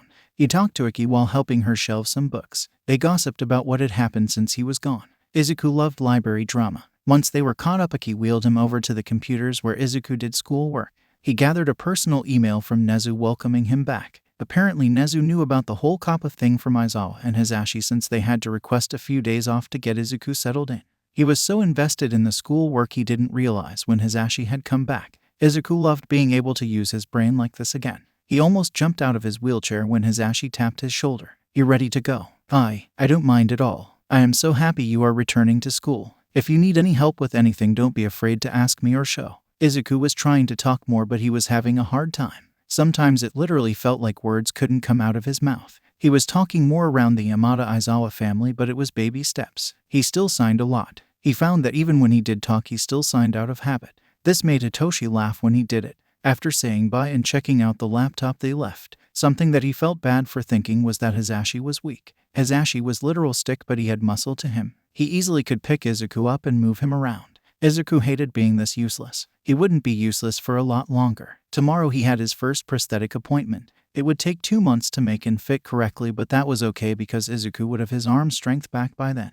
He had been working hard in physical therapy to get the muscle back. His arms were easy, but his legs weren't. Izuku was in the home gym of the house. It was in the basement. Aizawa had carried him down here so he could do his physical therapy. He was sitting in the foldable wheelchair. Arms was easy to start, but then it was legs time. They had to get his left leg really strong so he could help his right leg. He had an exercise band around his thighs. He was working on his hip flexors. He was supposed to move his legs away from each other, then slowly bring them back together. He couldn't do this many times, and then from there they focused solely on the left leg. Aizawa would hold the band to substitute for the missing leg so Izuku could do what he needed. The only symptoms Izuku had from the hypovolemic shock Coma was his memory was a little shorter and he was a bit slower now to understanding things. He was also having trouble talking. He had a speaking impediment now. He actually needed sign now. The doctors hope this is temporary. He was really lucky with where the quill went through. It didn't touch his spine or touch it, so he was okay in that aspect. Izuku's favorite part of PT was the massage gun. Izuku literally got a message every day after PT. The doctor had given him one to loan. He would do his own leg and arms, but then Aizawa would have to do his back. This wasn't awkward at all. Izuku was scared to look at the scars he got from this. He hadn't looked in the mirror yet. He refused to. He didn't want to see the new scars or how ugly he was from the coma. Itoshi noticed this and has been trying to help him. Izuku had missed ramen when he left. Now ramen was almost always with him. He loved it. Ramen would fall as eep on his lap when he was in his wheelchair. Izuku was wheeled into the prosthetic appointment.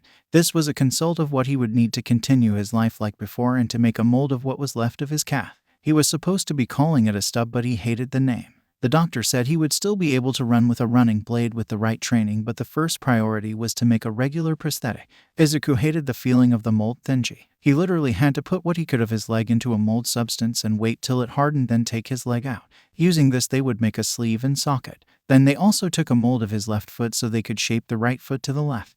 Both Aizawa and Hisashi came to this appointment. Okay, you are all set. The regular prosthetic should come in within 2 months. You will have to do physical therapy to learn how to move with it. It is different. The running blade will come in around the same time, but we only introduce it once you have a handle on the regular prosthetic. Izuku was excited to go home so he could take a nap. Izuku found he was not only now scared of the dark, but he was kinda scared to sleep. He only let himself sleep for 2 hours at most. So he took a nap or two throughout the day, since he always waited an hour before falling asleep again. At dinner that night, something that Izuku had been wondering about finally got talked about. So next week me and Hisashi have to teach again. And since Hitoshi has school and can't take care of you anyways, no one will be home to help you. We are not allowing this, so you are going to come to UA with me and Hisashi. There is an electric wheelchair there so you can move on your own. You will have pretty good access to what you need and want. We have the okay from Nezu. And I don't want to say it, but Nezu does want to meet you. Izuku laughed at that, then turned to Hitoshi. With some work, he said, "Al, looks like I am going to UAB before you." It looked like it, Hitoshi said back with a smile. After dropping off Hitoshi at school, they headed for UA. Izuku was in the back of the car, nervous. Aizawa was driving, so Hisashi was giving him the rundown for the 5th time. So here is a map of the campus. We highlighted where is wheelchair accessible. You can go anywhere that doesn't have an X over it. Here is your access card. You can come into me or Aizawa's class and sit in whenever. You just can't disturb the class. You'll have a meeting with Nezu anytime you want today. It's so he can meet you in person, and because I think he has a cool offer for you. I highlighted the computer lab. You can do school work here. Izuku accepted the papers and cards given to him by Hisashi. He smiled at Hisashi being so nervous. They got there earlier than they usually would so that Izuku could get somewhere he felt safe before the hallways filled, and so he could be introduced to the teachers and other staff members so he wasn't kicked out.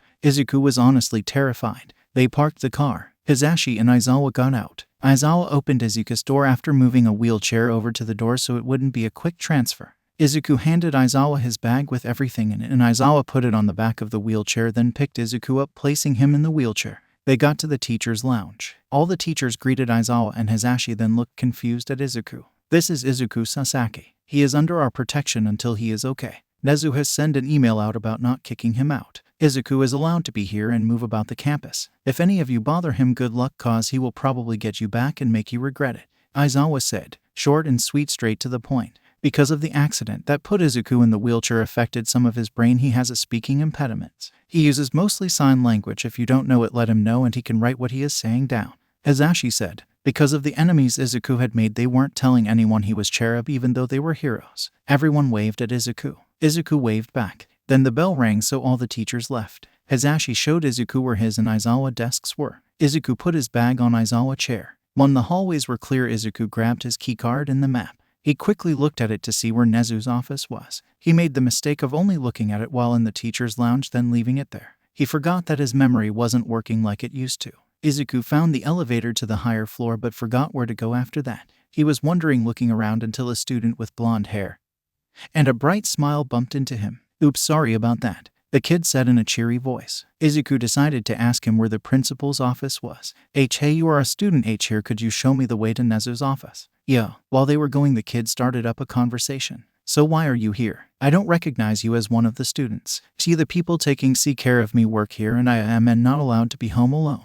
"Oh, who is your caretakers? Wait, don't tell me. I am going to guess." Izuku could feel the teen staring at him, trying to figure it out. Maybe he should have put effort into looking nice if this was how people were gonna look at him. He saw the principal's office door, so they went to part ways. "I hope this helped. I am Mirio Tagata. My hero name is Lemillion because I am going to save 1 million people." The kid was smiling very brightly. Izuku hoped he kept the enthusiasm. "I am Izuku Sasaki. Just call me Izuku." "Well, Izuku, I am gonna get back to you on either my answer. See you around." Izuku waved goodbye. Once the teen was out of sight, Izuku took a deep breath, then knocked on the door. "Come in," came a cheery voice. Izuku pressed the wheelchair button that opened the door. Izuku wheeled in. He knew Nezu was an animal, but he wasn't expecting him to be this short. "Hello, Izuku, or should I say Green Cherub. It is so nice to finally meet you. We have much to discuss." Izuku nodded. Izuku honestly wasn't surprised Nezu knew who he was. Nezu knew all. "I do know sign language if you would rather communicate through that. Anyway, right to business. So I know of your situation and had an offer to help you. You are one of the best students I have had online. You have been doing that school for maybe a month and a half but have already finished a whole grade of work. I am offering to let you become my personal student. You would have to pass a test to become my student, but it would keep you out of trouble while you are here, and also if this is the case, then next term you will be enrolled here." Izuku was shocked. Did Nezu just say he was smart? Nothing like this came free. See, this is why I knew you would be a good fit. Most people don't realize there is a price for everything. In return, I need you to become an informant for me once you go back to vigilante work. Also, I want you to teach a class or two on some of the things you think is important going into hero work. I know you are smart and can do this all. You will have to run your class lesson by me first.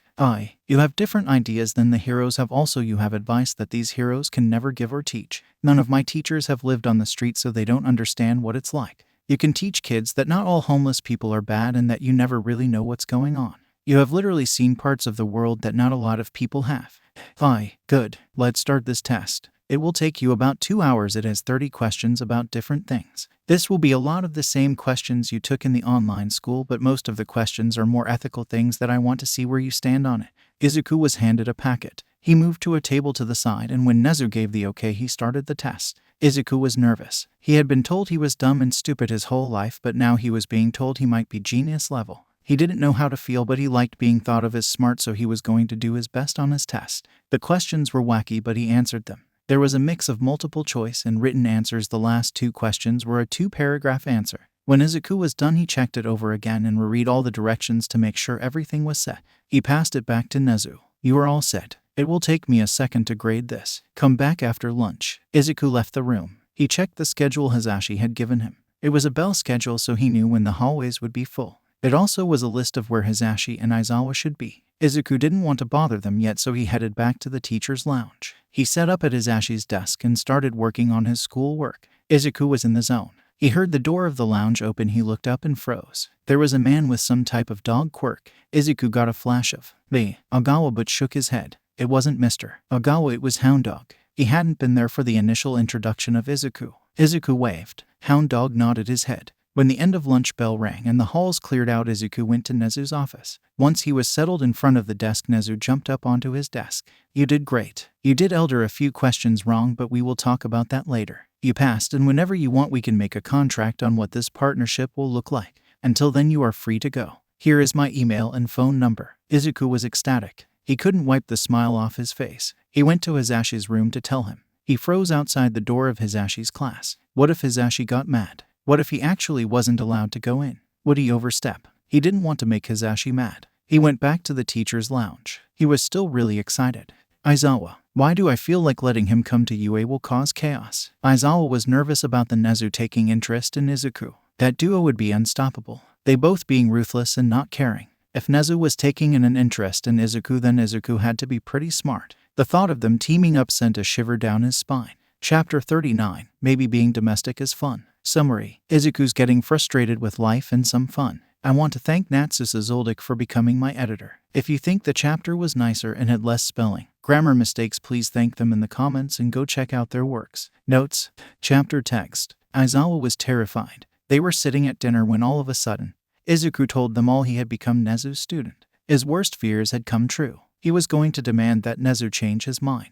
Does he have any blackmail on Nezu? No, that would probably backfire. He turned to Izuku. Nope, not allowed. He will have to find a different student. Your innocent mind needs to be cherished. Izuku have him, and are you serious? Look, my mind is innocent. Izuku asked. Fine, I used the wrong word. You don't need to be more corrupted than you already are. Hitoshi was snickering, as Ashi still looked scared. What's the problem? Izuku asked, looking between them all. How do I say this nicely? Never mind, you will find out soon enough. Nezu is insane. We are nervous he will corrupt you and make you insane too. Izuku smiled his creepy smile and laughed manically. It's too late, bitches. Since Izuku had been outed as Cherub, he has been acting more like Cherub. At first, Aizawa thought Izuku was pretending to be confident for Cherub, but now he's thinking he was pretending to be a nervous wreck as Izuku. This was half debunked 2 nights later when Aizawa was helping Izuku after a nightmare. Aizawa was making hot cocoa in the kitchen. Izuku was at the table, still shaking and drenched in sweat. Aizawa brought over the hot cocoa for them both. He had just returned from his shift and had heard Izuku panicking.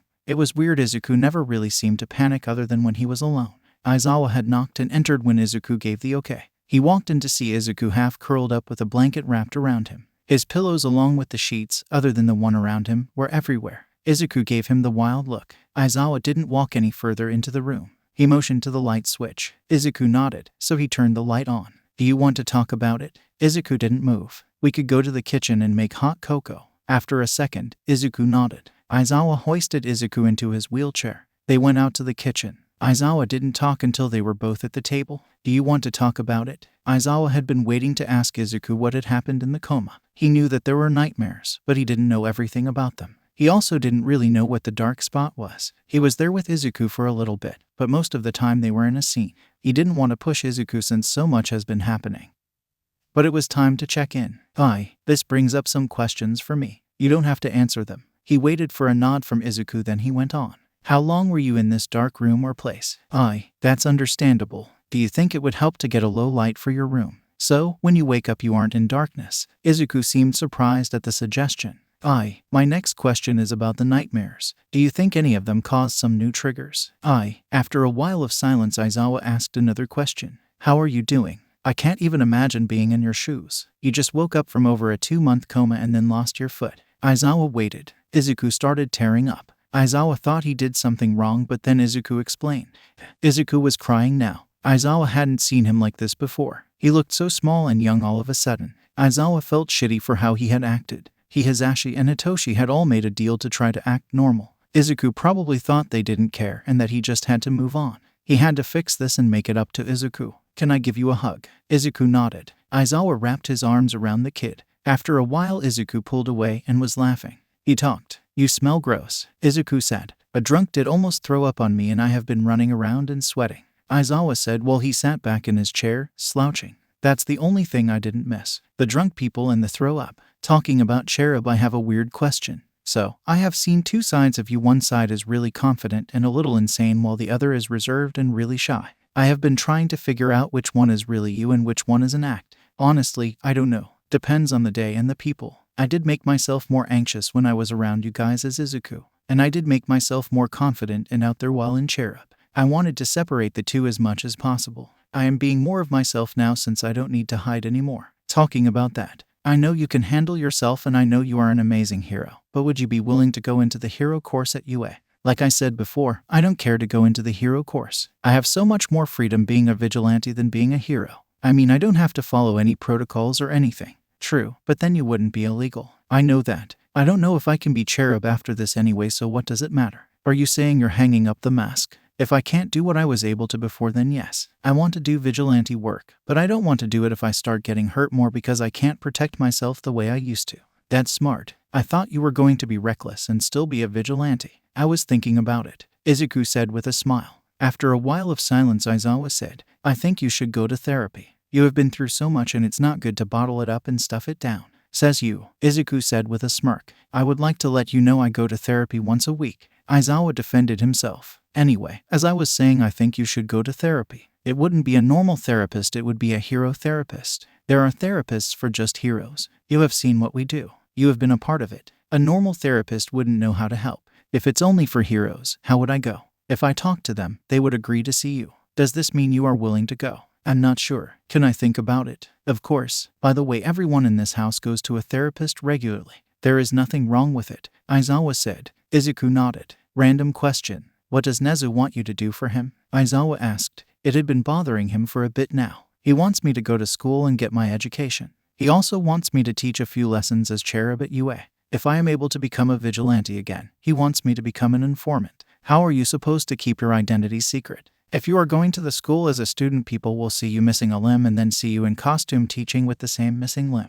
They made small talk until Izuku was getting sleepy. Aizawa set up Izuku's bed again, then put him back in it. Aizawa went to bed. Aizawa knew Izuku could take care of himself. He knew this, but he also wanted to be in the appointment with Izuku. Today was the first part of seeing if he was ready for the prosthetic. Aizawa was waiting outside the physical therapy room waiting for Izuku to be done. Izuku said he didn't want him to see him falling on his face this much. Izuku was in to start his next phase of physical therapy. He was going to be working on standing up and walking. Aizawa had been there for a lot of Izuku's journey, but Izuku drew the line at being watched as he tried to stand up using the bars. Aizawa had literally spent the last month and a half carrying the kid around and helping him. When the appointment was over, Izuku wheeled out of the room looking angry. He was in a manual wheelchair. Aizawa looked at his doctor for an explanation. Trying to walk after getting out of a coma with 2 legs is difficult, but with only 1 real leg, Izuku can't stay balanced. We are switching him to the manual wheelchair so he can be more independent. He is honestly doing really well with his physical therapy. He is recovering so quickly that we might be able to take a week or 2 off his time. Aizawa nodded, then went over to Izuku. He wouldn't make eye contact. They got to the car where Izuku got himself in but needed help folding up the wheelchair. He still wouldn't talk. Over the past month, Izuku had been going to a bunch of different specialists to fix what the coma did. Izuku had been getting more and more frustrated with how slow he was progressing. Aizawa hated seeing Izuku like this. The more time he spent trying to get better faster, and failing, the madder he got. They wouldn't allow Izuku to try to stand or walk until he could reliably support himself with his upper body. He literally had to be able to move himself around with just his arms. As fast as it was still going too slow for Izuku. He wanted to be independent. Aizawa and everyone tried to give him space and let him try, but it always ended with either Aizawa or Hisashi helping him. Aizawa had only really been there for the physical therapy appointments because Izuku didn't want anyone in the speech therapy. According to the speech therapist, Izuku hated talking and would quit halfway through the session by going mute. Aizawa wasn't too happy about this, but he knew it wasn't really his place to say anything. And if it was his place, he didn't, because he was honestly a little scared of Izuku. He was scared of what Izuku could do. He had seen the kid take down 5 people at once while not angry. Aizawa knew he could take him and probably win, but after seeing Izuku the last month, he wasn't so sure about winning without a lot of pain to deal with. Aizawa had never seen scarier glares than Izuku's. He thought his were good, but they weren't even on the same bar as Izuku's. Izuku didn't speak the whole ride home, and then when they got home, the second he was in his wheelchair, he wheeled off to his room. Aizawa walked in after him and headed straight for the coffee pot. Hisashi wouldn't be home for dinner because of his radio show, so that meant it was Aizawa's duty to cook. He hated cooking. He could cook pretty decently, but he just didn't like doing it.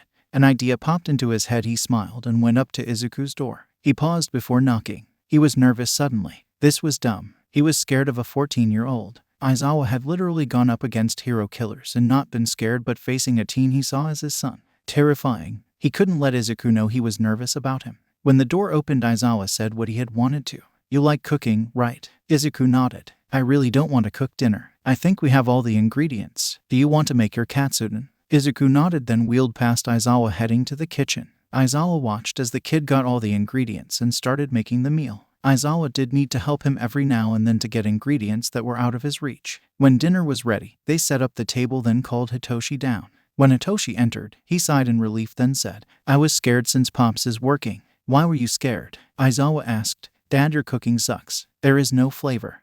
Flavor is overrated too. Izuku, do you hear this? Come and back me up," Aizawa said, turning to Izuku. "Aye." Hitoshi walked over and high-fived Izuku. "Traitors." They sat down and started eating. "Did you make this, Izuku?" Hitoshi asked. Hitoshi was the only person in the house that didn't get the Izuku glare. Hisashi got a milder one. Aizawa didn't know what he did to the kid to deserve the glare he got. "Aye, you should teach Dad to cook." "Aye." Aizawa was happy to see both his kids smiling.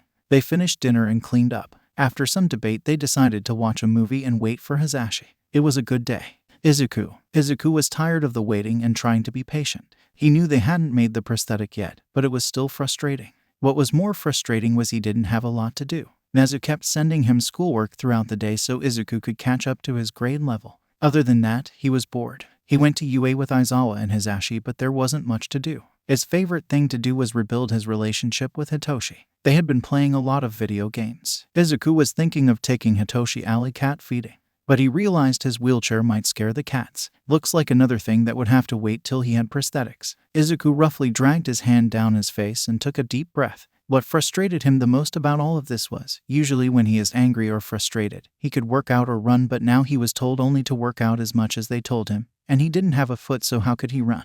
He had an idea what would get him out of the house and give him a small workout. He texted Hitoshi, asking if he wanted to go for a walk. Hitoshi pretty much teleported to Izuku. Where do you want to go? Honestly, anywhere but here. I have seen pretty much nothing but this house for a month. The family hadn't figured out how to accommodate Izuku yet, so he found himself stuck at the house a lot. They let Hisashi know what they were doing, then they left. Izuku loved being outside for once. Why hadn't he thought of this before? He and Hitoshi were having a debate about heroes. Hawks could definitely kick Endeavor's ass. Izuku said, "What are you talking about? Endeavor could just burn off Hawk's feathers, then he is useless. But first Endeavor would have to catch them. He has to throw fire at them to get them. Hawks is fast. He would just fly away or move his feathers. Well, Endeavor is bigger and stronger. He could just beat Hawks up." That's where you are wrong. Hawks is one of the fastest heroes, and by looking at Endeavor's respawn time to crime, I would say Endeavor is pretty slow. All Hawks has to do is move fast enough. Ugh, you're so annoying when you're right. That is most of the time. Asshole, Hitoshi said. Then a smile formed on his face. Bet I can beat you to cozy corner. And then took off running. That's not fair, Izuku called as he started working to catch up. He was failing. Too bad, Hitoshi called after him. Then he disappeared around the corner. By the time Izuku got to cozy corner, Hitoshi was already 2 people deep in line.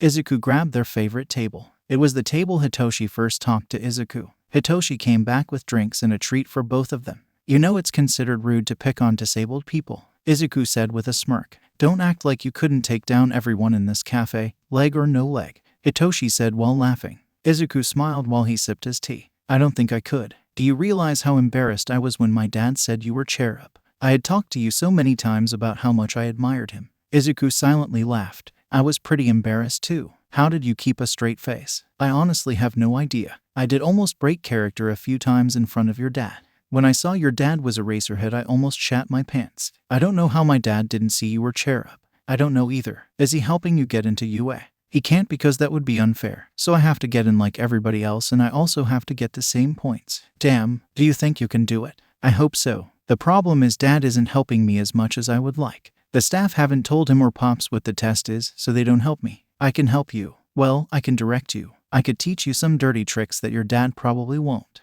Would you really do that? Hitoshi was practically levitating in his seat. Yeah, I owe you. When we get back, we can go into the basement and use the punching bag and other equipment. I am so excited now. You know I won't go easy on you, right? I know. When they got home, Izuku realized there was a slight problem. How was Hitoshi going to get Izuku down the stairs? Hitoshi was strong, but not that strong. Izuku ended up just sliding down the stairs and having Hitoshi bring down his wheelchair. Once Izuku was set up, they started. So, what has your dad shown or taught you? I know he has taught you defensive stuff, but what else? He taught me the basics of offense fighting. Do some jumping jacks, squats, and other kinesthetics to warm up. While you do that, I will do physical therapy. Izuku wheeled over to his physical therapy gear. He watched as Hitoshi did different warm-up movements. Izuku did something similar. Okay, now that you are warmed up, show me what you do know so I know if I should teach you something or not. Hitoshi nodded and started doing different punches, dodged feints and kicks to the punching bag. Izuku watched and started using the band to strengthen his legs. After watching Hitoshi, he decided he was going to teach him the drop and sweep. I will teach you one of the many ways to do a drop leg sweep. Okay, I want you to get into a ready fighting position. Drop onto your front knee, lean back, putting your hand down to the ground as a brace. Now sweep across, using that momentum to both sweep the person's legs and to spin you so you can get back up to your feet. Great job. While he gave direction, Hitoshi would follow them almost to a T. Of course, it was sloppy, but it was also Hitoshi's first time doing it.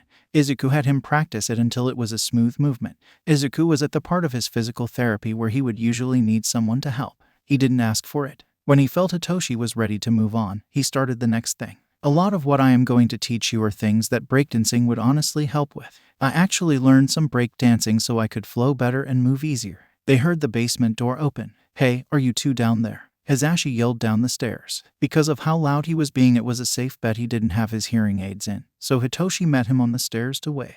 Hitoshi started signing to Hisashi. This ended up being amusing for Izuku because he could only see him have the conversation. With a bit of explaining, Hisashi came down to help Izuku get upstairs. It was dinner time and Aizawa had already left for patrol. How long had they been downstairs? Izuku liked teaching Hitoshi. Maybe teaching more people wouldn't be so bad. He was excited to teach Hitoshi more. Chapter 40, New Footing. Summary. Izuku's point of view the whole way. Notes. Chapter text. Like usual, you are going to read the prompt on this card, then relate it to a story and tell me the story. It doesn't have to be true. Today's goal is to not slur your words. Izuku hated speech therapy. He didn't care to remember the doctor's name because he didn't think he would be here long, but as it turns out, he would be here for months. Now it's too embarrassing to ask for her name. He messed up. His biggest pet peeve with this woman is she thought his brain had been more beat up than it actually was. Yes, the coma did make it so his speech was messed up, but that didn't mean he couldn't understand her. He was trying to be nice and hadn't snapped at her, but as the sessions went on, it was getting harder not to do. Izuku looked down at the prompt. It read, "What was your favorite day at school?" Really? Come on. He decided to just make one up. "My best friend in the whole wide world came up to me in school and gave me a hug." Izuku, can you take this seriously? The doctor asked him. Izuku was taking this seriously. He didn't talk well in front of anyone other than the Aizawa Yamada family. When he didn't think he would do well, he signed. But now when he is in front of other people like this therapist, it's all coming back. To just say that sentence took a lot of focus. I am. Izuku protested. No, Izuku, you aren't trying. You said I could make up a SSS story. I am trying. The more frustrated he got, the worse it was getting. He hated this. Izuku, I'm sorry, I thought you were trying to be funny. She gave him a look you give a little kid when they fall down. He was done talking. It was this never-ending loop where he would take the exercise seriously, then she would have a problem with something. He would get annoyed and argue with her, making his speech impediment show more than he would get so annoyed it felt like he couldn't speak even if he wanted to. He didn't want to speak right now. Izuku, if you want to stop these sessions, you have to start speaking. I am not going to stop them until you are where you need to be. Izuku still wasn't going to speak. She got up from her spot at the table, then left the office. Izuku knew what she was doing, and he wasn't happy about it. After a minute or two, she came back in with Aizawa. Bitch, what a tattletale. Izuku had been hiding his speech from the Yamada Aizawas. He didn't want them to see him as weaker than they already did. If Izuku couldn't speak, he would use sign language, otherwise he would make sure to slow himself down so he could speak without slurring or anything. This didn't work all the time, but it did help. He was okay around them, so he wasn't nervous. So what did you have to show me, Izuku? Aizawa said. That bitch didn't tell him he wasn't speaking. If he don't answer, it would look like he was ignoring him. Izuku signed. He hid his smile when he heard her scoff. Aizawa didn't look impressed. I have no idea what he just said, but I want you to know that we were just doing exercises when he started to refuse to talk. She tried to defend herself. Aizawa looked more disappointed. Izuku didn't like disappointing Aizawa, but he refused to talk in front of her.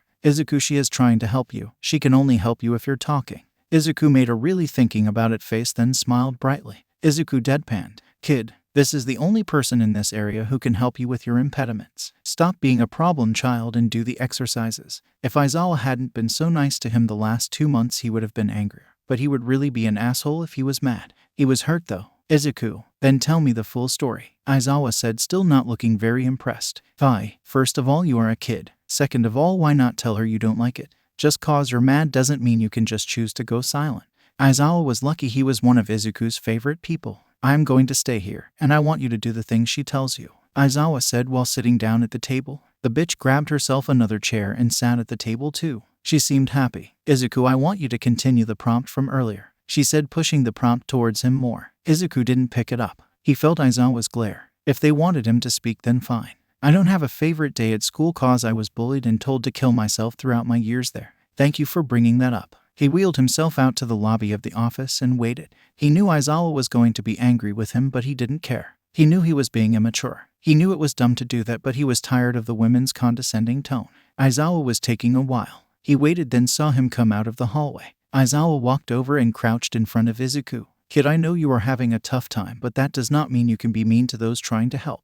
That was immature and rude. I can tolerate rudeness and naturist when towards me, but I am not going to tolerate you being rude to people like Mrs. Kimura. I want you to go back in there, apologize, and finish what is left of your session with her. We aren't leaving. Aizawa then walked over to the waiting seats and sat down. Izuku knew Aizawa was right. He hated that he was right. Aizawa was lucky. Izuku wheeled back into the office. Mrs. Kimura was sitting at her desk trying to look unbothered. He knew she was happy that he had been scolded. He wheeled up to her desk. I am SSS sorry for being rude. She nodded, then, interlacing her fingers, she started talking. I am sorry too for being condescending. Please understand that I am not allowed to clear you from speech therapy until you start learning to fix it on your own and stop going mute every time you have trouble. Izuku nodded. He knew this. Are you willing to retry the exercise with a different prompt? She wasn't going to give up, so he decided the faster he got this over with, the sooner he could stop going to speech therapy. Fine. They stayed at her desk. She reached into her drawer and pulled out the prompt deck. What's your favorite food and why do you like it? MMMY favorite food is katsudon. SSS specifically MMMY mother's katsudon. She always cooked the pork PPP perfectly so it's tender. If he wasn't still so mad and frustrated it would have been better, but at this point he didn't care. Their session was almost over. You seem to have trouble with M's and S's. This is what we will be focusing on. I want you to work on shortening the warm-up time you need for the M's. Izuku nodded. The session was over. He had spent so much time being a brat he missed most of his session. When he saw Aizawa he was expecting to get a look or a talking to, but there was nothing. He acted as if nothing happened. This made Izuku more on edge. When was he going to punish him? He hadn't made Aizawa mad like this before, so he didn't know the punishment. Was he going to get beat up? He didn't think Aizawa would beat him up, but right now he couldn't help it. He was scared. He kept out of arm's reach from Aizawa. He didn't think he could escape him, but if he needed to put up a guard, he had a little bit more time. He was trying to stop himself from thinking Aizawa would hit him. He wouldn't do that. But muscle memory had him keeping distance and having a guard ready. Aizawa was acting like nothing happened, which was making him more nervous as time went on. When they got to the car, Izuku realized he would be at a giant disadvantage. He got into the back seat, so it was harder for Aizawa to reach him. He started shaking and couldn't help it. He didn't want Aizawa to know, so he tried to stop the shaking.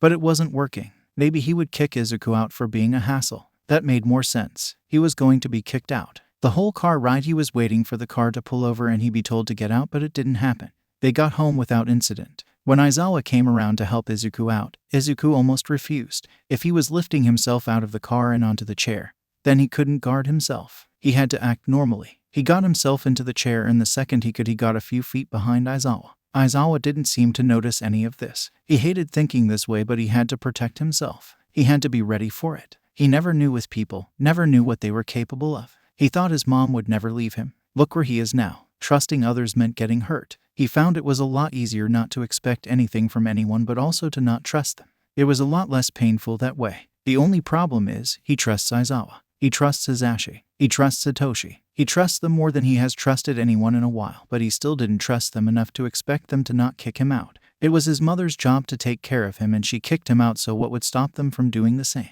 They had no obligation. He didn't love it here. He would be lying if he said he didn't like staying here. He had all he could need. He had more than he needed, honestly. Izuku had fled to his room the second he could. He didn't want to get in their way or make Aizawa more angry. He decided to try calming himself down by doing homework. Even though school was on break, Nezu still sent him work because Izuku needed to catch up to his grade. He still technically wasn't Nezu's personal student.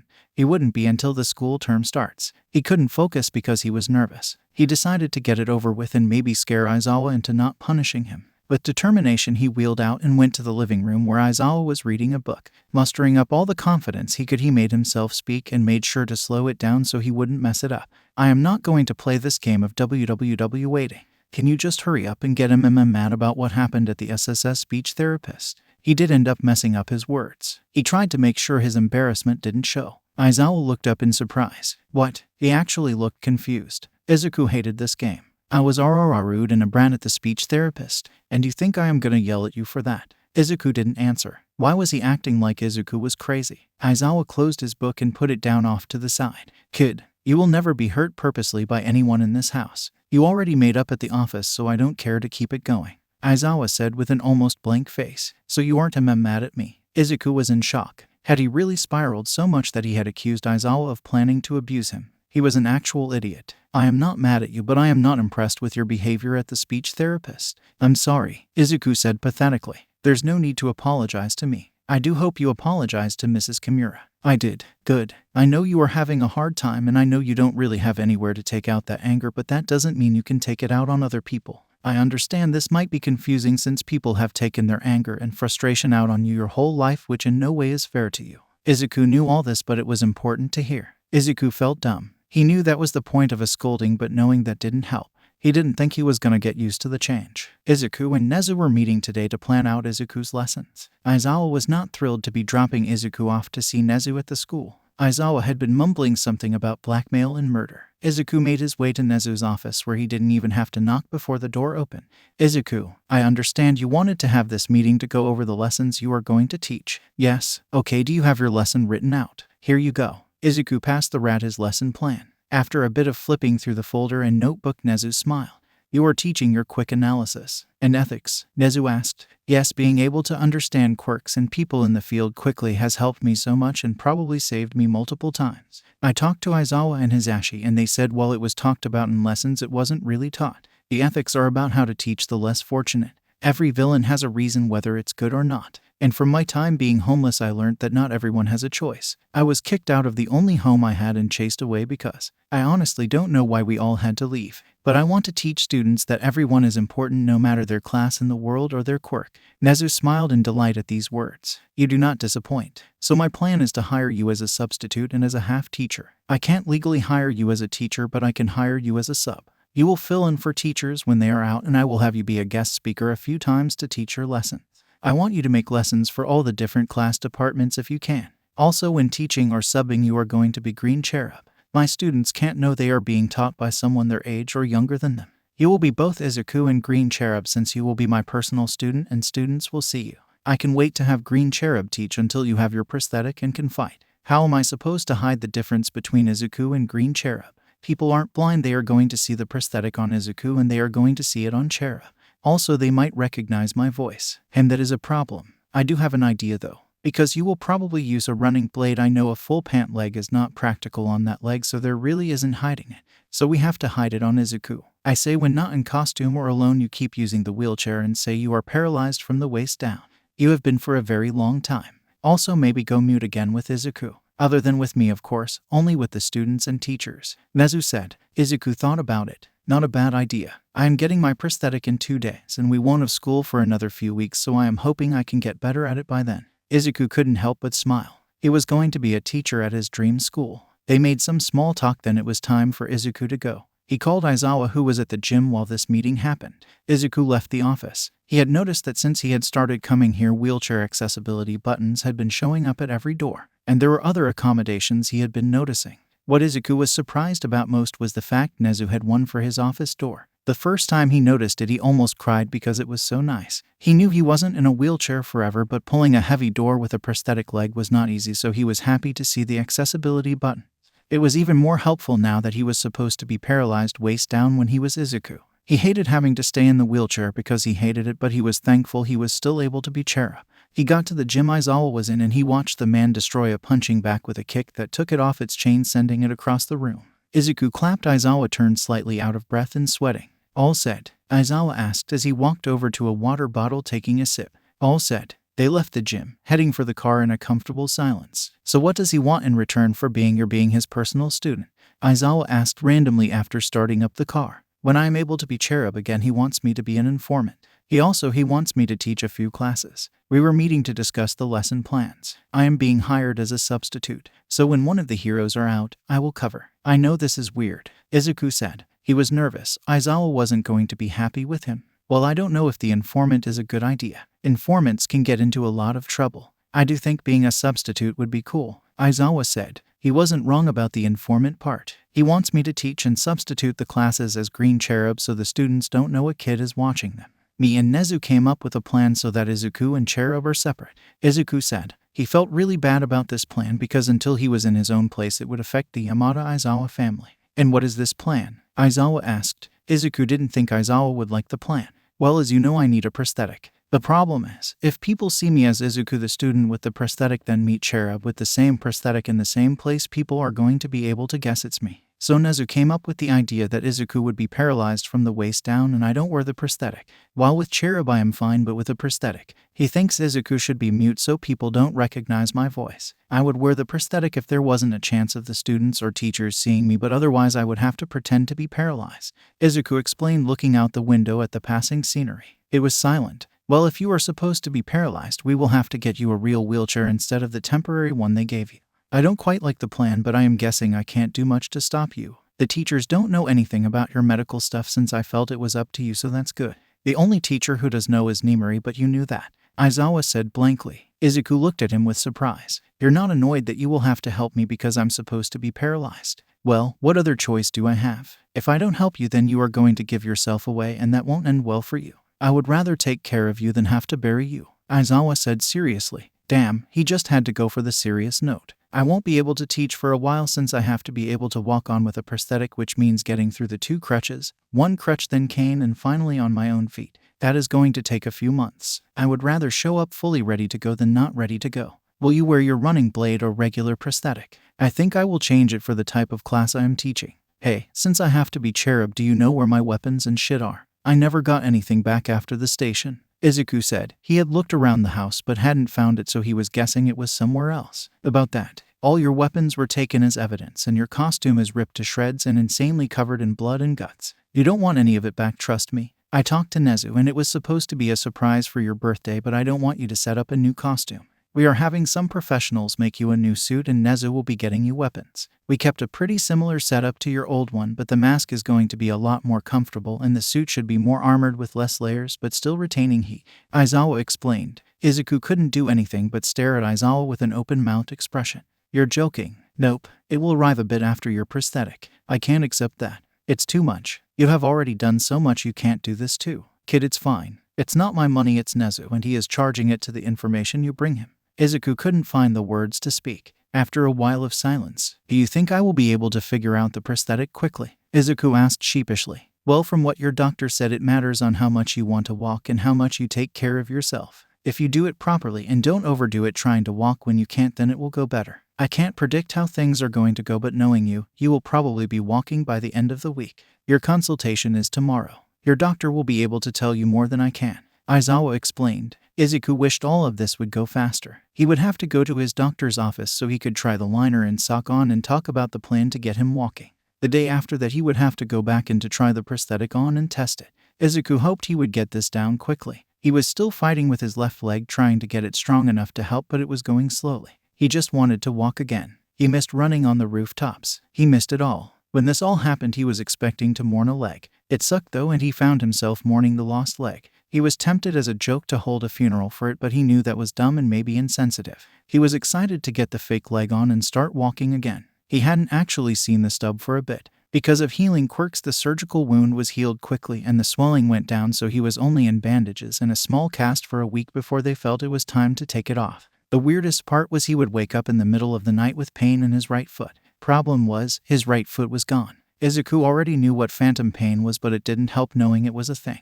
The phantom pain hadn't stopped, it was just less frequent. It had been explained to him that since the nerves in his leg were still sending signals, it might feel like he still has a foot and can wiggle his toes. It was a gross feeling that took him a while to get used to. He just wanted to get through this and start walking. Izuku sat in the doctor's office a little uncomfortable with the doctor. He was currently kneeling in front of Izuku, inspecting the stump.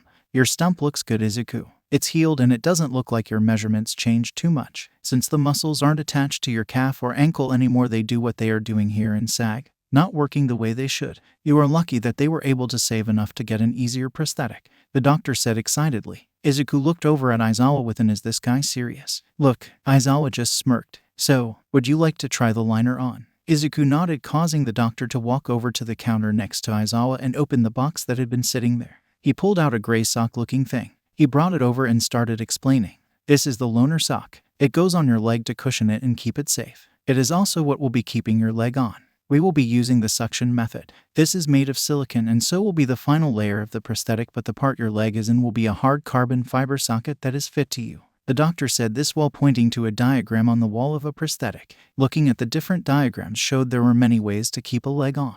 The doctor walked over to Izuku and started explaining again, but also was showing him as he said it.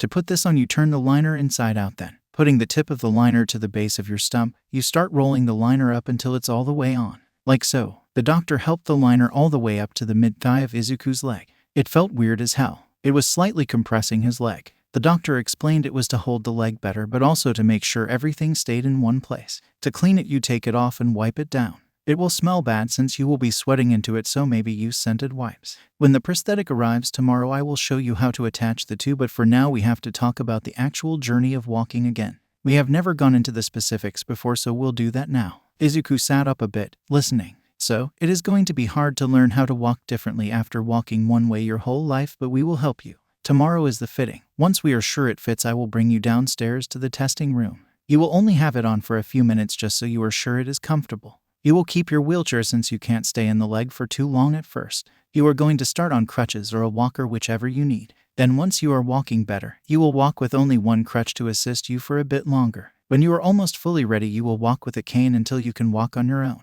How this goes can be influenced by you. There is going to be pain. Your bone muscles and nerves will not appreciate being walked on the way they are about to be. When this happens, your stump can swell. It is very important that you take care of it correctly and take care of yourself. We will set out period of time you can use it, and we need you to stick to it because otherwise you could hurt yourself and end up setting yourself weeks back on walking.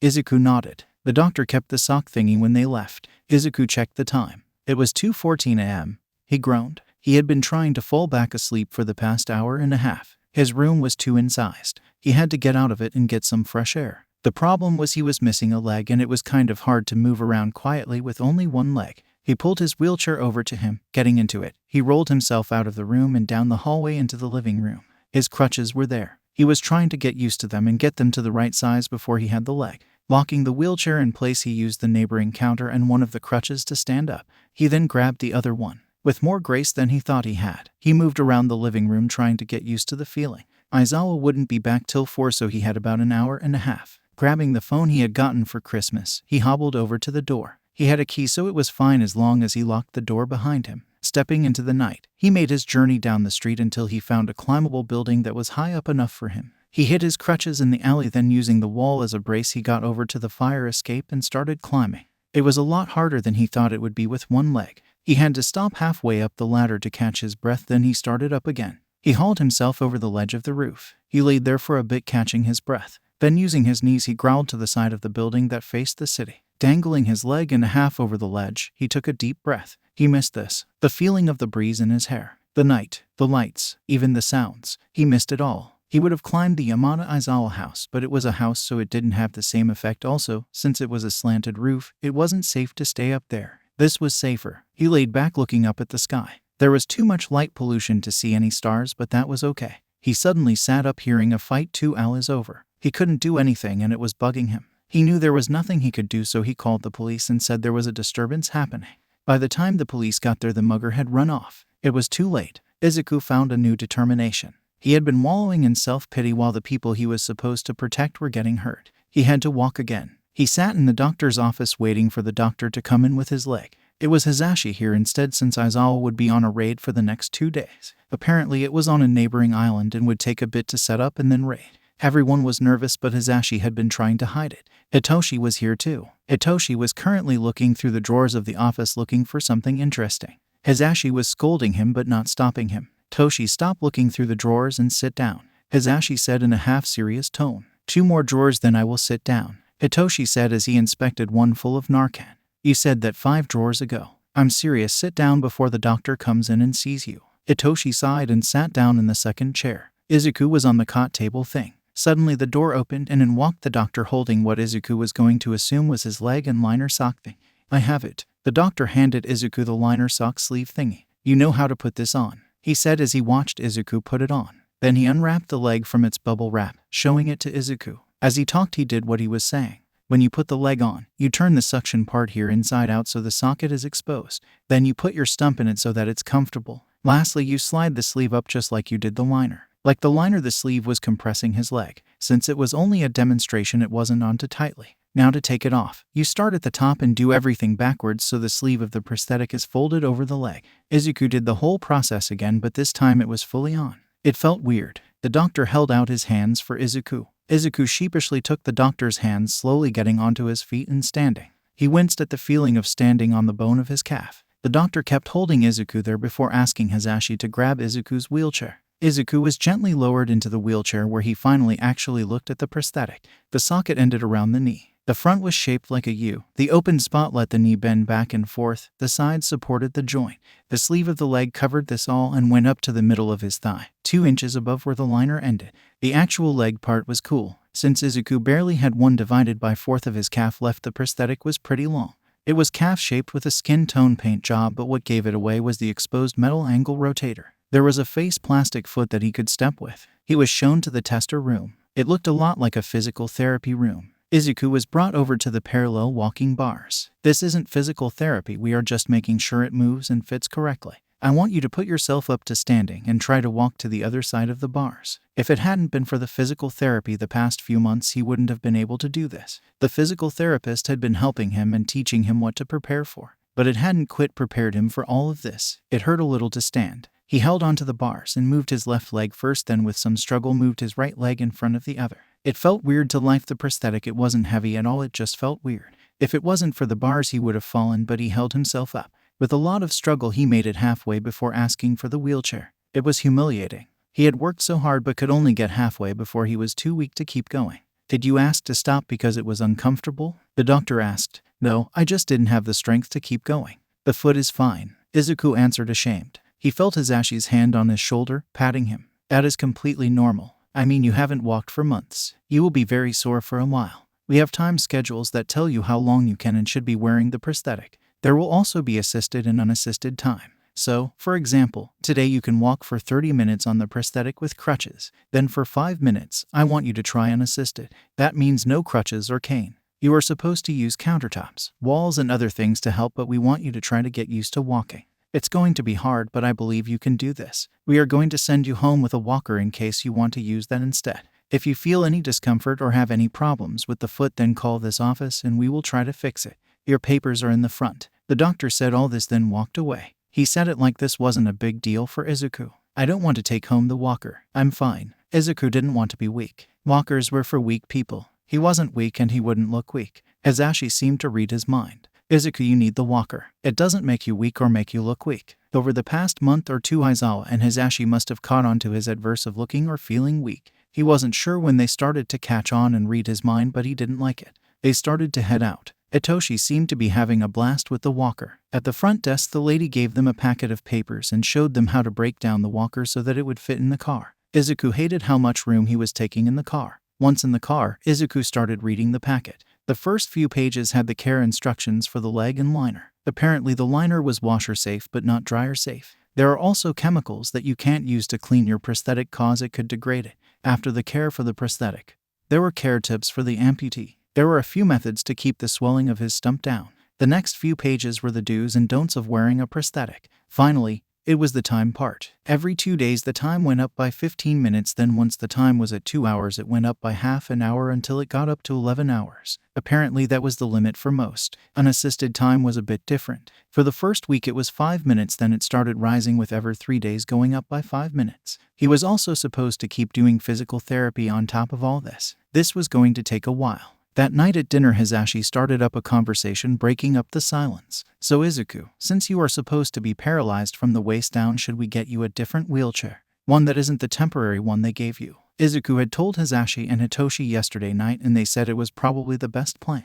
I was thinking that, but I didn't want to ask. I have money so you don't have to buy it, Izuku said. Hisashi gave him this all a face. Izu, you don't have to pay for it. We have plenty of money, it isn't a bother. Izuku didn't argue. Can we call Dad tonight? Hitoshi asked, effectively changing the topic. He isn't allowed to call, but he is allowed to text. He should be getting his phone back in half an hour. You cannot ask him about the mission, Hisashi answered. Izuku had found out quite a lot about how secret hero missions were since living here. Aizawa had only told him the ones he had already done. They knew nothing about the one he was on other than the general location of it. They were all really nervous about it because they didn't know where he would be in the mix of everything.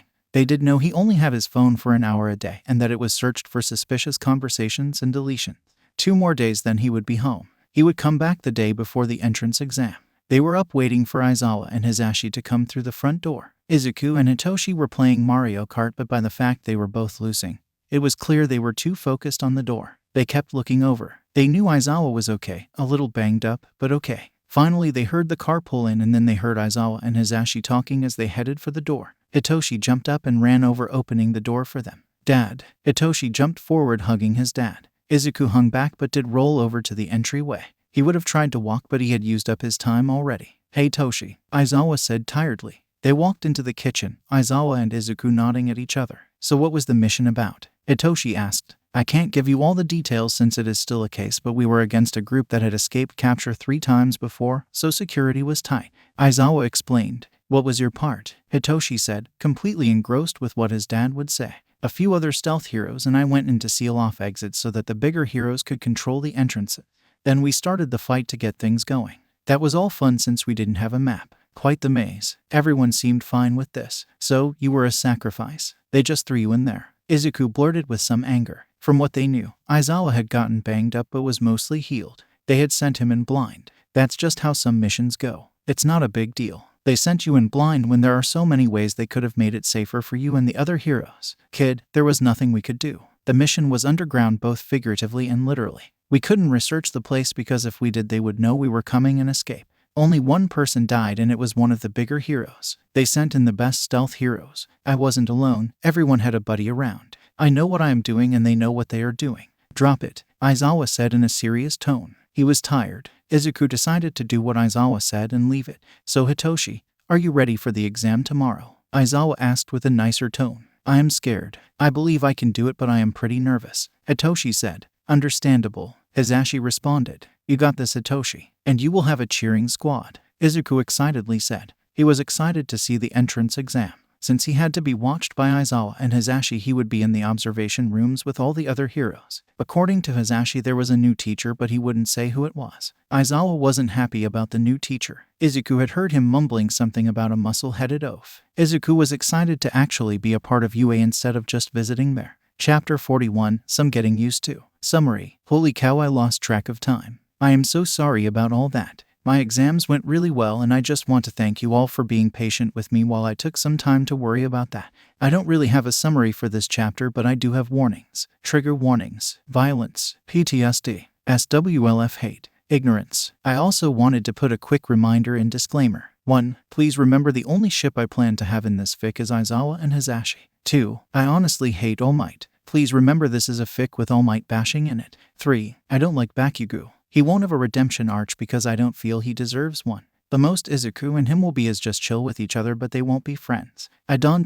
care to argue with anyone. If you comment your dislike of my decision, know that I will not answer. This chapter is not edited. I wanted to get it out as fast as I could. Notes. Chapter text. Izuku would be stuck in the teacher's lounge with the new teacher, he was told last minute. Because the first part of the exam was a written portion and all the teachers were watching the maybe students, Izuku would be alone. Since the new teacher wasn't permitted to run the exams yet, they would also be waiting with Izuku. Izuku was very nervous. It was an adult he didn't know that he would be alone with while he couldn't fight back. They still wouldn't tell him who it was, but Hisashi said he would introduce them. Apparently there is a chance he would know them. Izuku didn't know how he would know them, but whatever. Izuku and Hitoshi had been picked up by Hisashi to go when the actual exam started instead of early morning. While in the car, Izuku reminded Hisashi of the plan. Izuku is paralyzed from the waist down, and since the accident that took his legs, Izuku hadn't talked. He was lucky that when he was with the teachers earlier in the year he hadn't talked. Aizawa and Hisashi were not his first hero interactions. He didn't trust them to be good. They thought they were doing good chasing Izuku away or accusing him of theft. He was even arrested twice, but he didn't know if it was ever written down because he never made it to the cell. He wasn't a fan of heroes unless they proved themselves to be good. Oddly enough, Rocklock wasn't completely in his bad books. He had just been put on the job and he did see the hero helping people pack up. He also reported a kid in danger when he saw Izuku. They let Hitoshi out in the front of the school before driving around to the faculty parking. Because of Izuku, they now had a handicapped placard, so they didn't have to worry about not having enough room to get in the wheelchair. Once in said wheelchair, they headed for the main building. They head for the lounge. As they were approaching, they heard laughter. Opening the door, the laughter continued until Izuku rolled in after Hisashi. Young Yamada, what are you doing letting a civilian in here? A voice he didn't recognize accused. He looked to the voice. The voice didn't match the sickly man. He saw clothes hanging off him and his hair thin but healthy. The man looked like a mess. Why had Aizawa called him a muscle-brained idiot if he was this small? This is Izuku Sasaki. He lives with me and my husband. He is supposed to stay with one of us through the day. My husband doesn't work somewhere safe for him, so he comes with me. He is also Nezu's personal student when the term starts. I will let you reintroduce yourself, Hisashi said calmly. Apparently Hisashi and Aizawa were hiding they were husbands till they got to know the new teacher. All the rest of the staff already knew. I'm sorry, young Yamada, I didn't know. Hello, Sasaki. I am Yagi Toshinori. I am here in All Might's stead, the skeleton guy said. So All Might was the new teacher. This was going to be interesting. The man seemed to wait for a reply. Izuku set the mood and signed a little gibberish. Oh, I am sorry, I didn't know he was deaf. Does anyone know sign language? The man looked around confused at everyone. If Izuku didn't have to keep the innocent look, he would have laughed at Skeleton Man. He isn't deaf, he is mute, Nimori or Midnight said. Skeleton Man made a dumb face, then said something that Izuku wanted to punch him for. Oh ... is he slow? He said as he gestured to his head. The gasps of shock rang through the room. Izuku was angry. He turned the wheelchair and rolled out of the lounge, going to look for Aizawa. If he had to guess, he was sleeping somewhere. He would check Aizawa's favorite places. He didn't find Aizawa before the exam started. He don't want to go back to the lounge, but he wasn't sure if he would get in trouble or not for wondering, so he started heading that way. He waited outside the lounge for a bit before finally mustering up the confidence and patience to go back in. He pressed the button to open it, then rolled in. He didn't look at Toshibori, who was sitting on the couch looking bored. Izuku went to Hisashi's desk, using it as his own to work on his lesson plan. I wanted to apologize for earlier, Toshinori said. Izuku decided to be petty. He wrote out on a notebook. Why past tense? What do you mean? Skeleton Man asked. You said you wanted to apologize. That's past tense. What changed? Izuku wrote out and held up for the man. Nothing has changed, I still want to apologize. The man looked confused. Izuku held back a smile. Then you would say I want to apologize, that would be present tense. Past tense ensues that you didn't plan to apologize anymore, which would be rude. Izuku wouldn't have written this if he thought they were going to get along, but after what happened earlier, he didn't think they would. Toshinori nodded, looking a little annoyed at a kid correcting him. Izuku went back to his work. He didn't care if the man apologized or not. Well, I would like to apologize for what I said earlier. I am sorry for assuming you brain slowness. You obviously don't, as I have learned, Toshinori said slowly, as if checking his grammar and word use. Izuku wanted to smile but didn't. He didn't answer the man, he wanted to make him sit. Do you forgive me? The man asked with a bit of frustration in his voice. Izuku would have to thank Nezu later for his lessons on mind games. Not really, he wrote, showing it to Toshinori. Toshinori sighed and sat back. Well, none of the other teachers will give me the light of day until you forgive me, so what can I do? Izuku had him where he wanted him. I want a favor from you. Anytime, anywhere. If you don't comply, I will tell everyone. All Might's assistant told a kid in a wheelchair they were slow and is an ableist. Was he actually going to do that? No, he didn't think it was a good idea to make All Might an enemy. But all he needed was Toshinori to believe it. By the flash of fear on his face, then the cover-up poker face, he was pretty sure he was successful. What do you want? The favor, I mean. Oh, I don't have anything yet, but when I do I will let you know. Izuku smirked and continued his work. Honestly, even if he did use the blackmail and really went public, there are 3 ways it could go. 1. It goes out and Toshinori gets fired and All Might apologizes for his staff. 2. It was covered up by All Might and Toshinori might get fired. 3. No one would take the story, scared to bash the #1 hero. There wasn't safe enough odds, so he wasn't actually gonna do it. The other reason he wasn't going to do it is his green cherub senses were tingling. Something was off about Toshinori, but Izuku couldn't figure out what. It was probably a bad idea to say this and start this argument in a room alone and not fully knowing the guys, but Izuku had pissed off scarier guys and survived.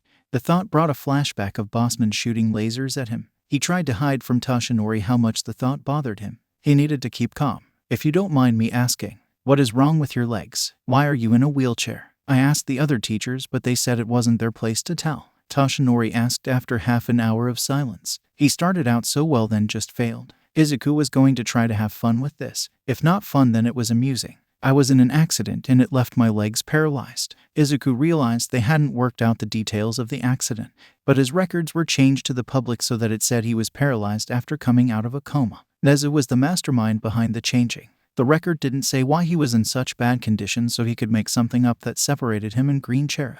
Well, then why are you missing part of your right leg? The accident I was in caused me to go into a coma. The blood wasn't going to my leg, so it got gangrene. They had to cut it off to save my leg. He was ready for the next question. What happened that sent you into a coma? This man had no grace. Izuku would teach him some later. Not that I want to tell you because I barely know you and the first time meeting you insulted me, but if you have to know. I was what started as a mugging in an alley, but when I fought back it went bad. Aizawa is the one who found me. Hisashi is the one taking care of me. Why are they taking care of you and not your parents? He really is an idiot. They are dead. Izuku wrote out, deadpanning. Sorry to hear that. Izuku tried to end the conversation by going back to work on the lesson plans, but the man didn't seem to get a hint. Were you born mute or is this recent? Izuku glared at him. You are bringing up a lot of things I would rather not think about. You are being incredibly insensitive. We don't know each other yet. You are asking a lot of questions in a way that is rude. If you had been polite, we wouldn't have a problem, but you have been rude. You can tell the teachers I forgave you. Please leave me alone. Izuku wrote out, tossing the paper at Toshinori before trying to write a new lesson plan. Thankfully, the man was quiet for the rest of the time they were waiting for the physical part to start. Midnight, Clad King and Power Loader. Hey Izuku, how has your day been? Midnight asked, shooting a look at Toshinori. Izuku signed. What is it like being Nezu's student? Midnight asked, sounding genuinely curious. Midnight smiled at him, then went to her desk. Do you want to head over to the observatory room with me? Hisashi and Aizawa are a little tied up directing kids. Izuku nodded at Midnight's question. He followed her towards the observatory. Did he apologize? Midnight asked. Since no one was around other than Midnight and his hands were busy rolling the wheels, he talked. Yes, good, he had no right to say that. That was incredibly rude. I can't believe he said it honestly. Izuku was happy people were on his side for once. He didn't think he would ever get used to it. Sitting in the observation room, all the teachers were there. Izuku sitting in the back and Toshinori also sitting in the back since he wasn't a teacher. So far the only thing on the cameras was the landscape and dormant robots. Tomentos had explained the rules to Izuku. He wanted to have a talk with Nezu about the robots. What were people like Hitoshi supposed to do? You can't use a mental quirk on a computer, and luckily Hitoshi was trained in fighting, but not all kids were. Izuku lost a little respect for Nezu in his choice of exam. He was rigging the playing field so only those with physical or emitter quirks could win. All the teachers were now there with Hisashi, Nezu, and Power Loader at the front of the room in front of a control board. Power Loader started pressing buttons. The robots suddenly started booting up. Once they were all ready to go, Hisashi pulled a mic to his face and announced over to go to all the contenders as the gates opened.